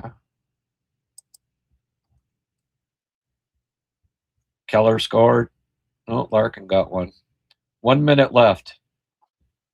I don't think there's going to be that miracle comeback from the Wings tonight, folks. Hallelujah. So Medicine Hat is playing and he's not back. That's Ryan Bacher and Pickford out. That's depressing. So the only downer on tonight, 2 most coveted. Oh no, I wasn't talking about cheap. I just like, why is it just $1 and $2? No, I'm not saying you're cheap. You're way more generous than 95% of the people that come on the chat. You actually donate. No, I don't consider you to be cheap at all. Any donation at all is you know what, folks, I'm going to go for a bit longer. Nobody's answering. I'm going to put up the be right back. I have to go see what my dog's prancing about and get one more beer.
All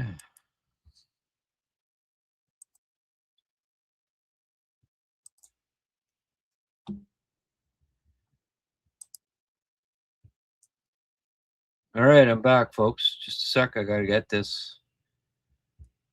Guess I got to click on this. There. Chester had to go out. Little nature call there. So no wonder he was prancing. All right. We got anybody? We got any comments here?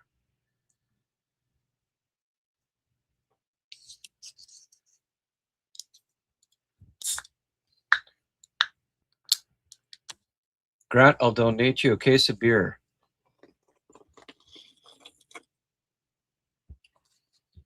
Frankie, you don't bring me flowers. You bring me beer. Well, whatever. Does it have to be Corona or Modelo?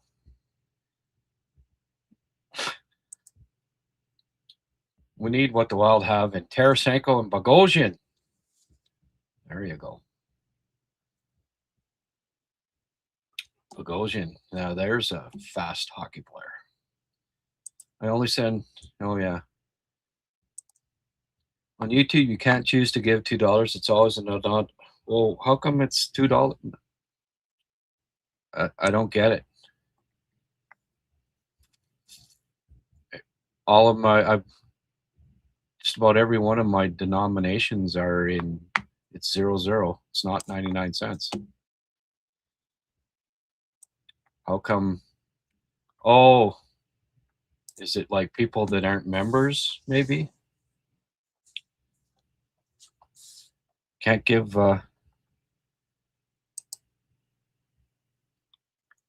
Didn't I say? Well, what I said, Francois, was I gotta stop having late night beers after every game. Like, I don't think I said that I'd never have late night beers again, but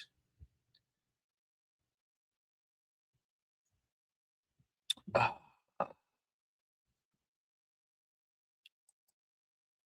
I did, then I lied. Believe it or not, I'm not a Gretzky fan. Muriel, for me, was a better player. There you go.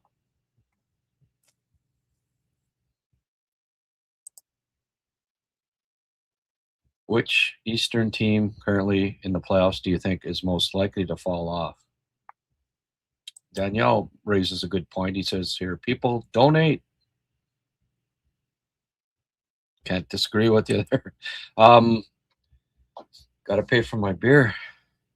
I don't think any of them are going to fall off. I think the teams that are in the East right now,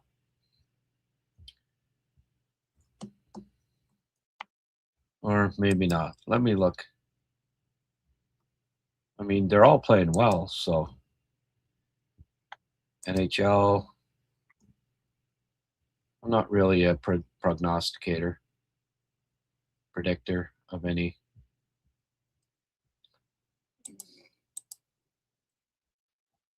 Let's see here. So you got Boston, Pittsburgh Islanders,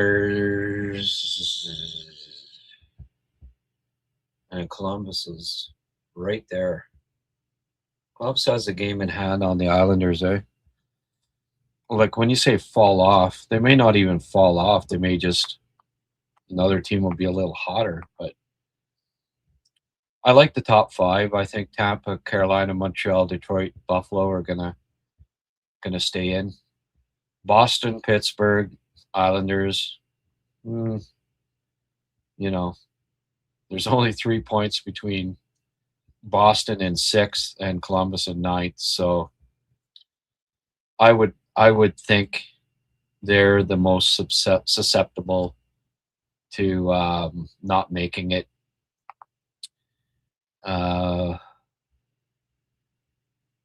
Yeah, I'd say Boston, the Islanders, might might come down to the wire for those guys. Maybe Pittsburgh too. But I like Detroit, Buffalo, Montreal, Carolina, Tampa. All playing pretty good hockey for the most part. Like they'll be tough to overtake. Goggles Paisan. Oh, 279. Oh, you're right. Got to be 9. I guess maybe it's non-members. It has to be a 9. And if you are a member, it can be an even number. Maybe that's what it is. Wilma says, keep Arbor and Galley elbows up. Oh, keep Arbor and Galley elbows up. Yes. Thanks for the donation there, Goggles. Goggles up. Hey, not getting rid of either. I just think that they're going to add. I think Strubles might be a trade chip, and that they'll keep Arbor, but they may. I think they're going to add a defenseman.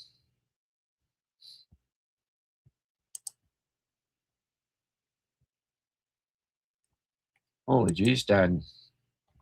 You're not cheap tonight, my friend. That's 3 donations. Thank you very much.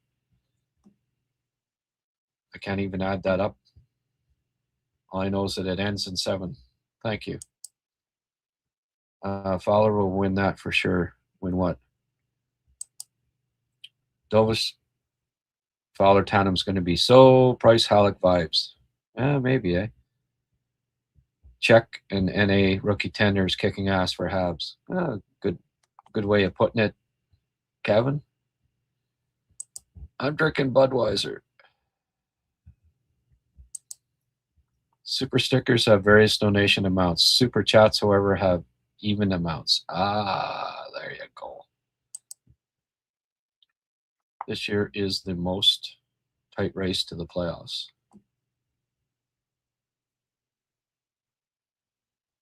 It's crazy.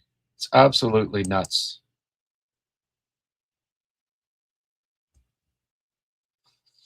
So it is.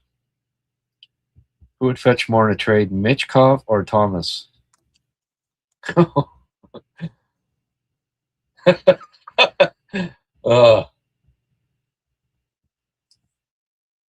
What a soap opera. Michkov is like trending every day. And it was funny to see. I mean, I put up some, I attempted to do a clip on one of my Michkov spiels and putting it up on Twitter, but oh my goodness. Philly fan already hates me as it is. They just go ballistic. I just yeah.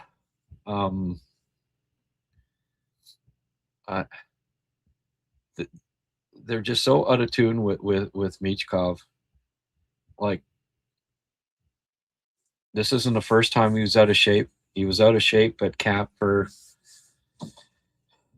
Rottenberg and got sent off to Sochi 2 camps in a row. He doesn't train. He's one of those guys, I'm telling you, he could be out of the league. It wouldn't shock me if he was out of the NHL 3-4 years. And he seems like the type of Russian that would, say, well, I'm going back to Russia then,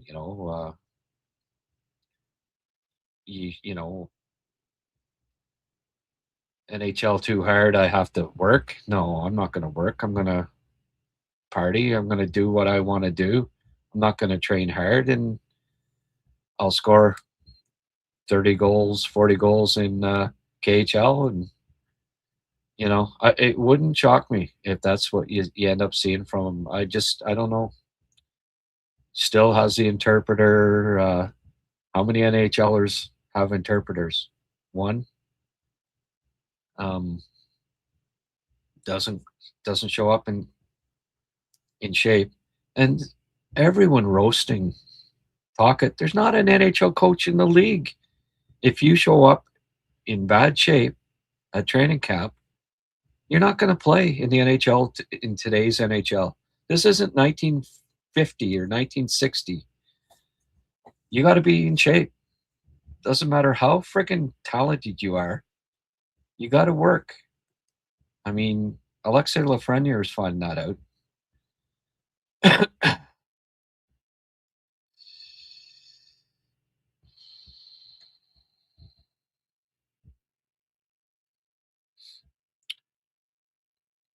Mega all day. What are you talking about, Frankie? Mega what? Don't start. I'm warning you, buddy. Don't want to turn this into a political discussion. I'll shut her down in an awful hurry. Mega all day. Ooh. Lots of East versus West games coming up. Lots of teams are about to fall off the race, I think. Yeah, maybe. That's a good point. I think it'll be the bottom three, though. That might be Detroit, too. Maybe Buffalo. Maybe Montreal. I hope not.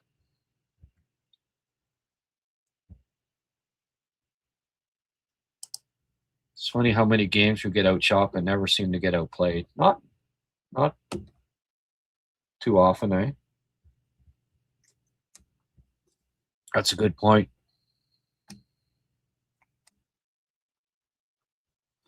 Can I check what our PK rate is? What is your Google broke there, Tim? Why do I have to check it? Yeah, Michkov found that out. Sorry, but super chats are still an odd number. I think you need to be a member. Yeah, that's what I think is the deal there. I didn't realize that. All good, Goggles.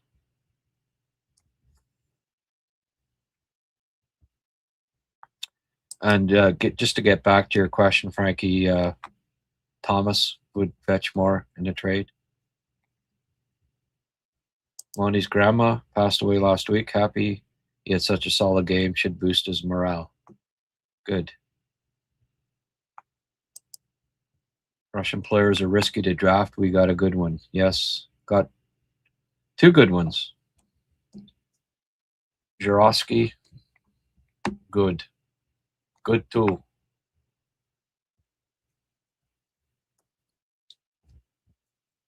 Only thing about Zhirowski is when he said, if you could have dinner with any people in the world, who would it be? And he said, Connor McDavid and Vladimir Putin. That one kind of rubbed me the wrong way, but well, there I am talking about politics. Never mind.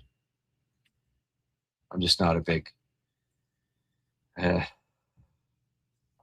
don't know. I wish he'd get the hell out of Ukraine. That's all I'll say.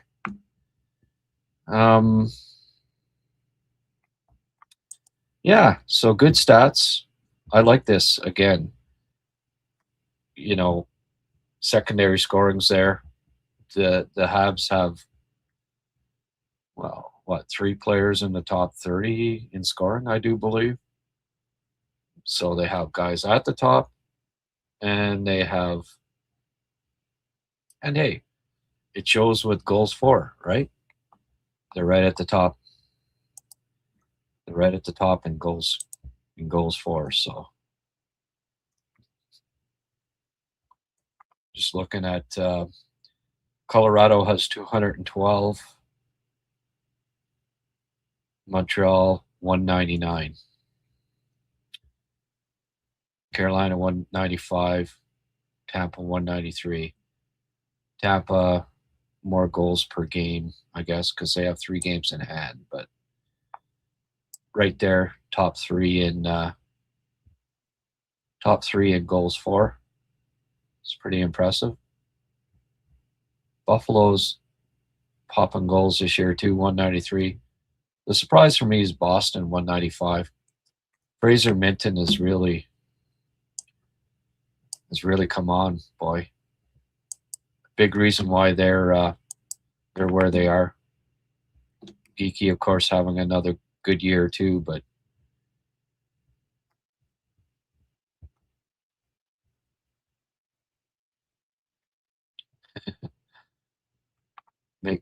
make Grant's all day awesome podcast. Monty had plus 5.7. Yeah. I don't know. I don't get too excited about stats on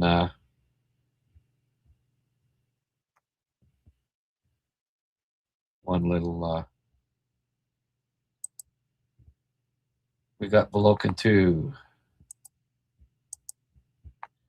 I think he's another stud. Maybe. I'm not. We'll see. Belokin's not a bad player. He stops the pucks. Seems like who scores first, the other team wins game. Born to be a Hab. I thought it said HabsCast for a minute there. Go, what? Yeah, born to be a Hab. Born to be a Hab. Yeah, I know, eh? Habs have been good at bouncing back from that lately. Other team scores first, shake it off.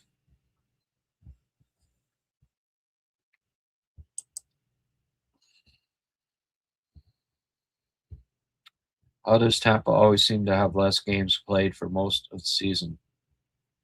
I don't know.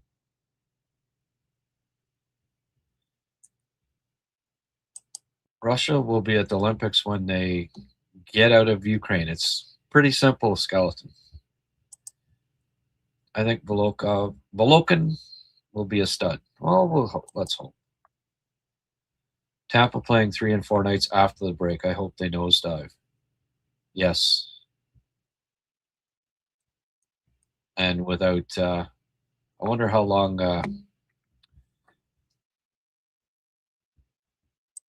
this is a super chat contribution. Okay. I still don't get it. Can someone else is going to have to explain this to me with a super chat contribution before I really understand. Thank you, Goggles. $6.99. Cool. I don't mind the 99. I just was curious why some people it's even amounts and some people it's 99s. Like Mark here, $2. It's because he's got that little round. He's a member. I guess that's why. It's all good. Very good. Where's Mr. Paul? He had the one. Oh, I guess he's probably at the bar in Winnipeg having a couple of ales.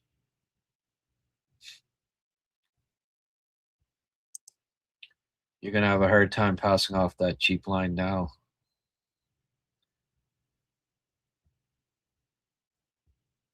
What? Oh, something go over my head? Was it something I said?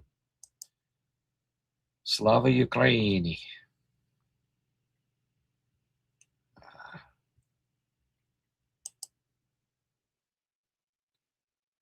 Sorry, Mark. I guess I'm too drunk on a beer and a half here. To get that one. I should probably get it. Well, folks, we got 3 weeks. Gonna have to get creative here. Tomorrow, Eric Macramella is coming on at 1:00. We're gonna do a podcast. I wanted him to talk about Connor McKenna, but I guess he doesn't want. He said, we'll talk Habs." Well, you do whatever. You know, you're hosting. Up to you. So I talked a bit about Connor tonight. And trust me when I say this, unless, accusations came out that Connor was, doing bongs and had like 40 shooters with his mom, and was came up to this totally defenseless and person and just started hauling on him and broke their jaws or whatever. And I really don't think this will have any adverse effect on Connor McKenna's draft status.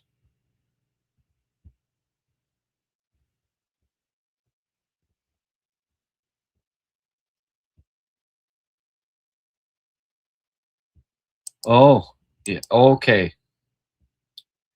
You're talking to Daniel. Yeah, not cheap at all. Got it now. Kucherov, I thought you were talking to me. Kucherov's on fire these days. Kucherov. Why'd you have to bring that up? Trying to enjoy my beer here, Francois, and you come up with that crap. Yeah.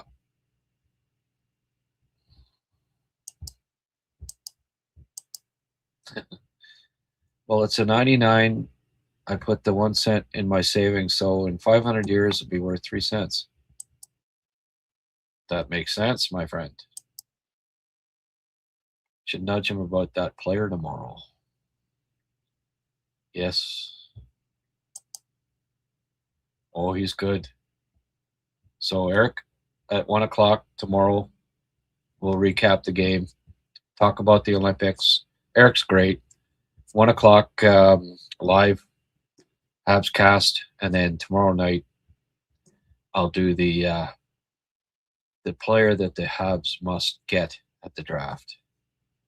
You won't want to miss that one. Guhle may be the personification of the Canadiens in a player. Count him out. He bounces back. Too small. Fights like a dog. Resilient. Full of character. Heart never quits. Mad respect. Bueno. Do I know if some countries will have young prospects of interest at the Olympics? No, I don't think like draft eligible guys. There's no sloths this year that I know of. I don't think so. Marcos Benvenuto. Move Jacky to the wing. Quadruple explanation point. I'll send that along.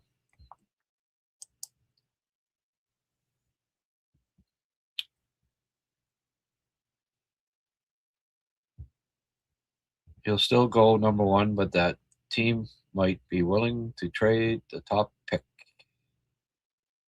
Okay. Girls, beer, and nose cheese when I'm coming down to Montreal. Okay. Yabba dabba doo. Thank you. I'll be sure to let you know there, Frankie Flowers. Tomorrow I will listen. We'll be at work, but it makes my day at work. Listen to HabsCast. Cool. Vinny Rohr's not at the Olympics because Austria didn't make the cut. Otherwise, Reinbacher would be there too. Well, if he wasn't injured. No X2, the Wings. The Wings lose tonight, folks. Habs win. Laval wins. Brendan Gallagher just cemented his place in the lineup. We're not going to see, well, who does Guhle, who replaces Guhle? We're not going to see those till he goes 3 games without a point again, and then it'll be back. You can't keep up. Da, da, da, da, da.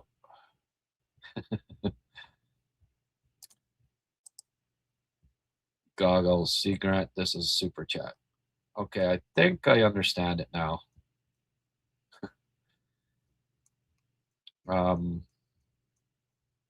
Hey, it all adds up, folks. I got about $20 in donations tonight. Somewhere along there. I appreciate that. Oh, and 10. Oh, I got 10 from Donnie McCaskill. So, oh, Johnny loves puppies.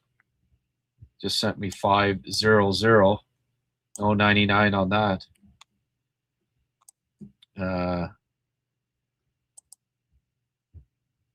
00, not 99 for me, and I'm not a member. Okay. So it has something to do with the super sticker and the super slider snow skates. Okay, got it. V-Doc, you were gone for a while, eh? I did point out Docker, 5 points in those last 4 games. That was something that I did mention. 2 goals, 3 assists, and +4. Maybe even more importantly. And that's with he had 14, 12, been up the last 2 games, 17 against Mini, a little more tonight. So I'm telling you, Doc's a key. If Doc can solidify that spot in the on the top line, they're laughing.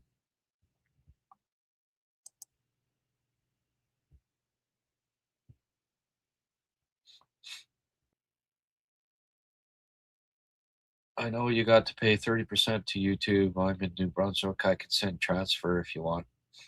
Yeah, people can always say, if you'd rather, avoid that 30% to YouTube thing, people are always, can always send me an e-transfer. I don't mind that.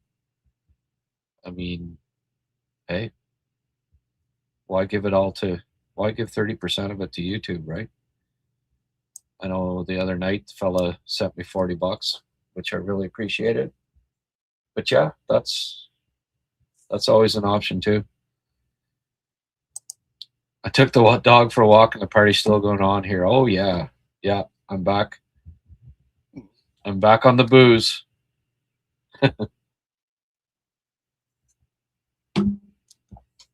Oh, I've been behaving myself. I figured 5-1 win, last game, have a couple of pints. But I'm not going to be doing it every and I went for a good ski yesterday, so I earned it. Who was asking? Francois? I earned it, Francois. How many likes have we got so far tonight, folks? Better be close to 100 or I'm going to be ornery. 4.46 subscribers. Oh, we didn't even get 10 yet today. Okay, that's not great.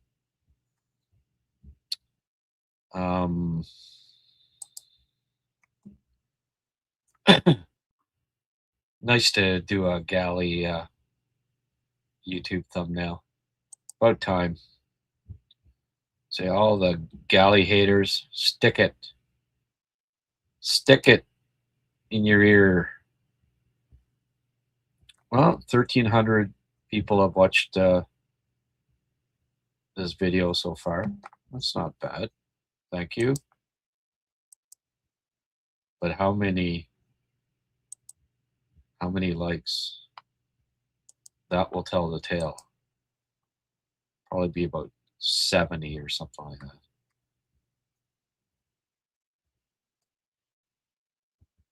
Oh, okay. 105. Yeah. Could be worse. I don't mind that amount. As long as I crack 100 on these. Oh no, it's 73. Sorry. It's 107 watching right now. 74. This 5%, 1 in 20 hits the like button, eh? Oh boy. Oh well. Rome wasn't built in a day, folks.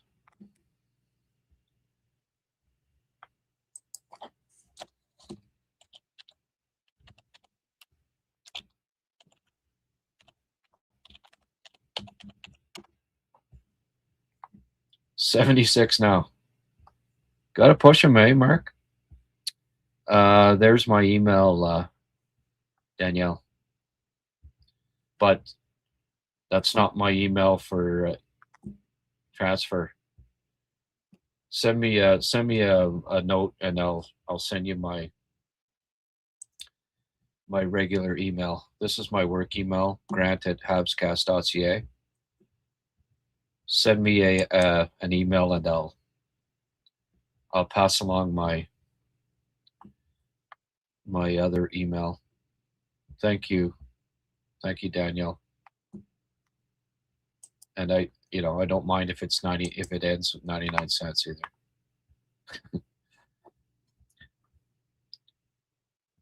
Oh, my favorite player. Yeah, I should maybe do a segment on that or something, eh? What's your favorite player of the night? I should get a sponsor for that. The Casual Sport player of the night.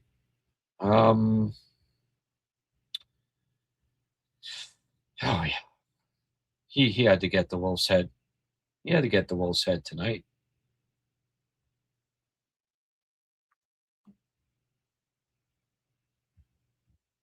I already kind of said it, Mark, earlier when it was like when I announced like the 3 stars. They said Dobish, Monty 1, Galley 2, Anderson 3. I said I'd have those 2 turned around. I'd give it to Guhle. How can you not give it to Guhle tonight? When's the last time he had a 3-point game? If you're in line to get a Casual Sport and Montreal, what? If you're in line to get in Casual Sport and Montreal's 4 goals, like you're waiting to get seated, they score a 5th goal. Do they allow you free wings? Okay. Hope you're not asking me that. Power play 2 scored tonight. Yes, they did. 2nd of the year, Francois.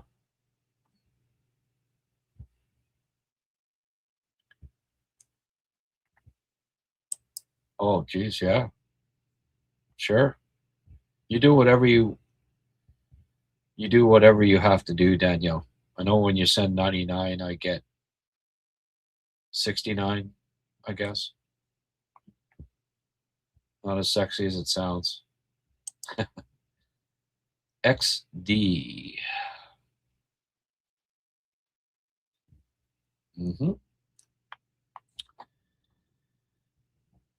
We almost got up to 1,000 people watching here. 965.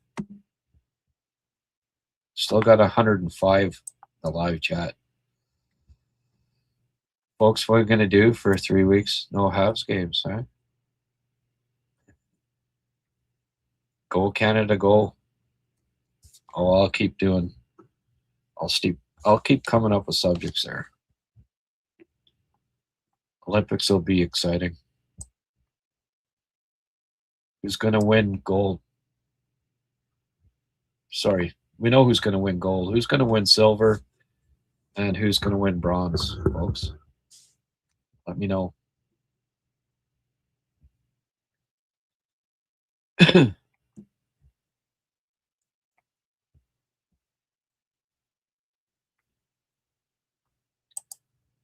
I'm cheer for Canada and US. Okay.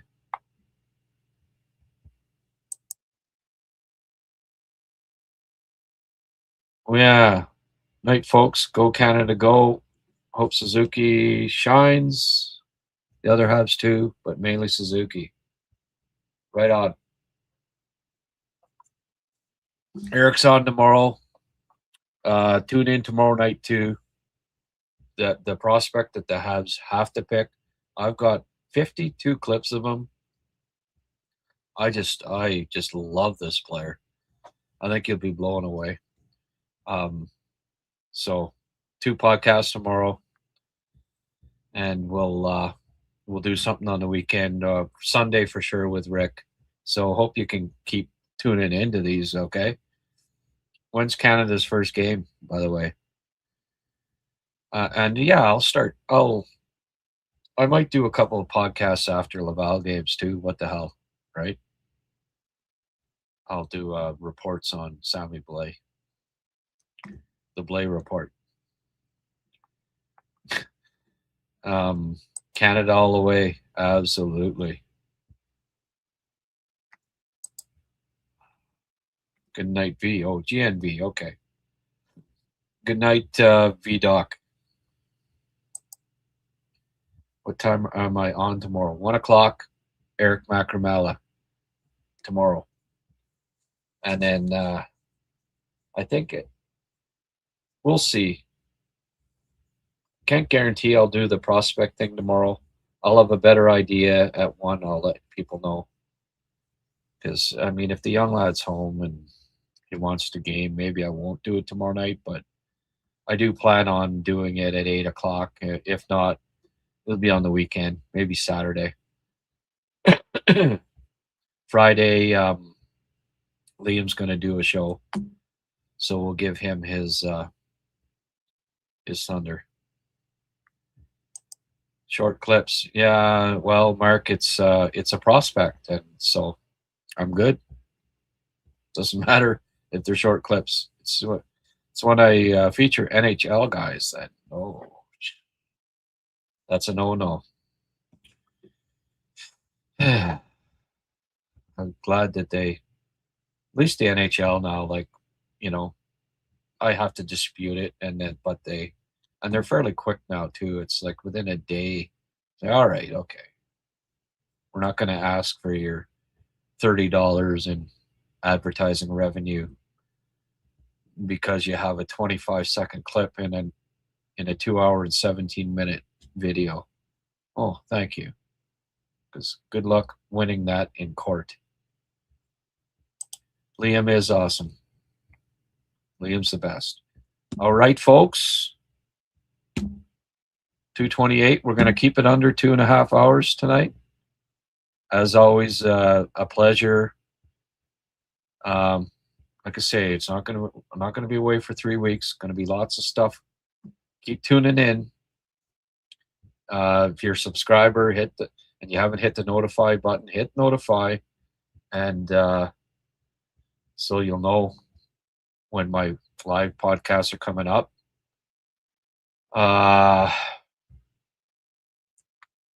Please like tonight's episode. I think did we ever get up to? Did we at least crack 80 at this point? Like pulling teeth sometimes, folks.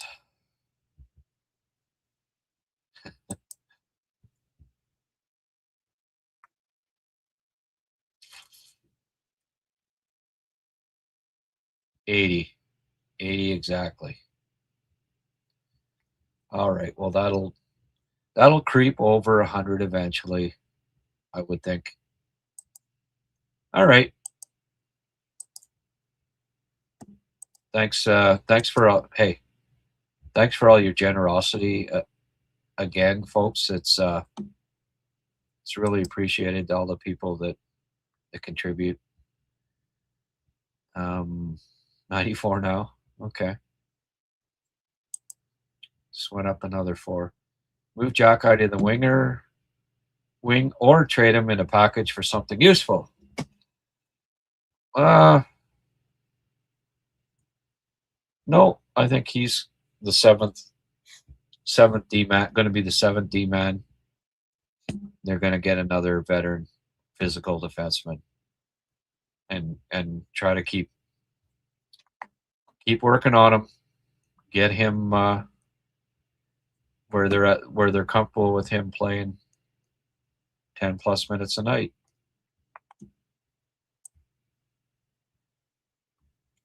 Here's hoping. Okay, folks. Thanks again, and hope to see you tomorrow. Have a great night.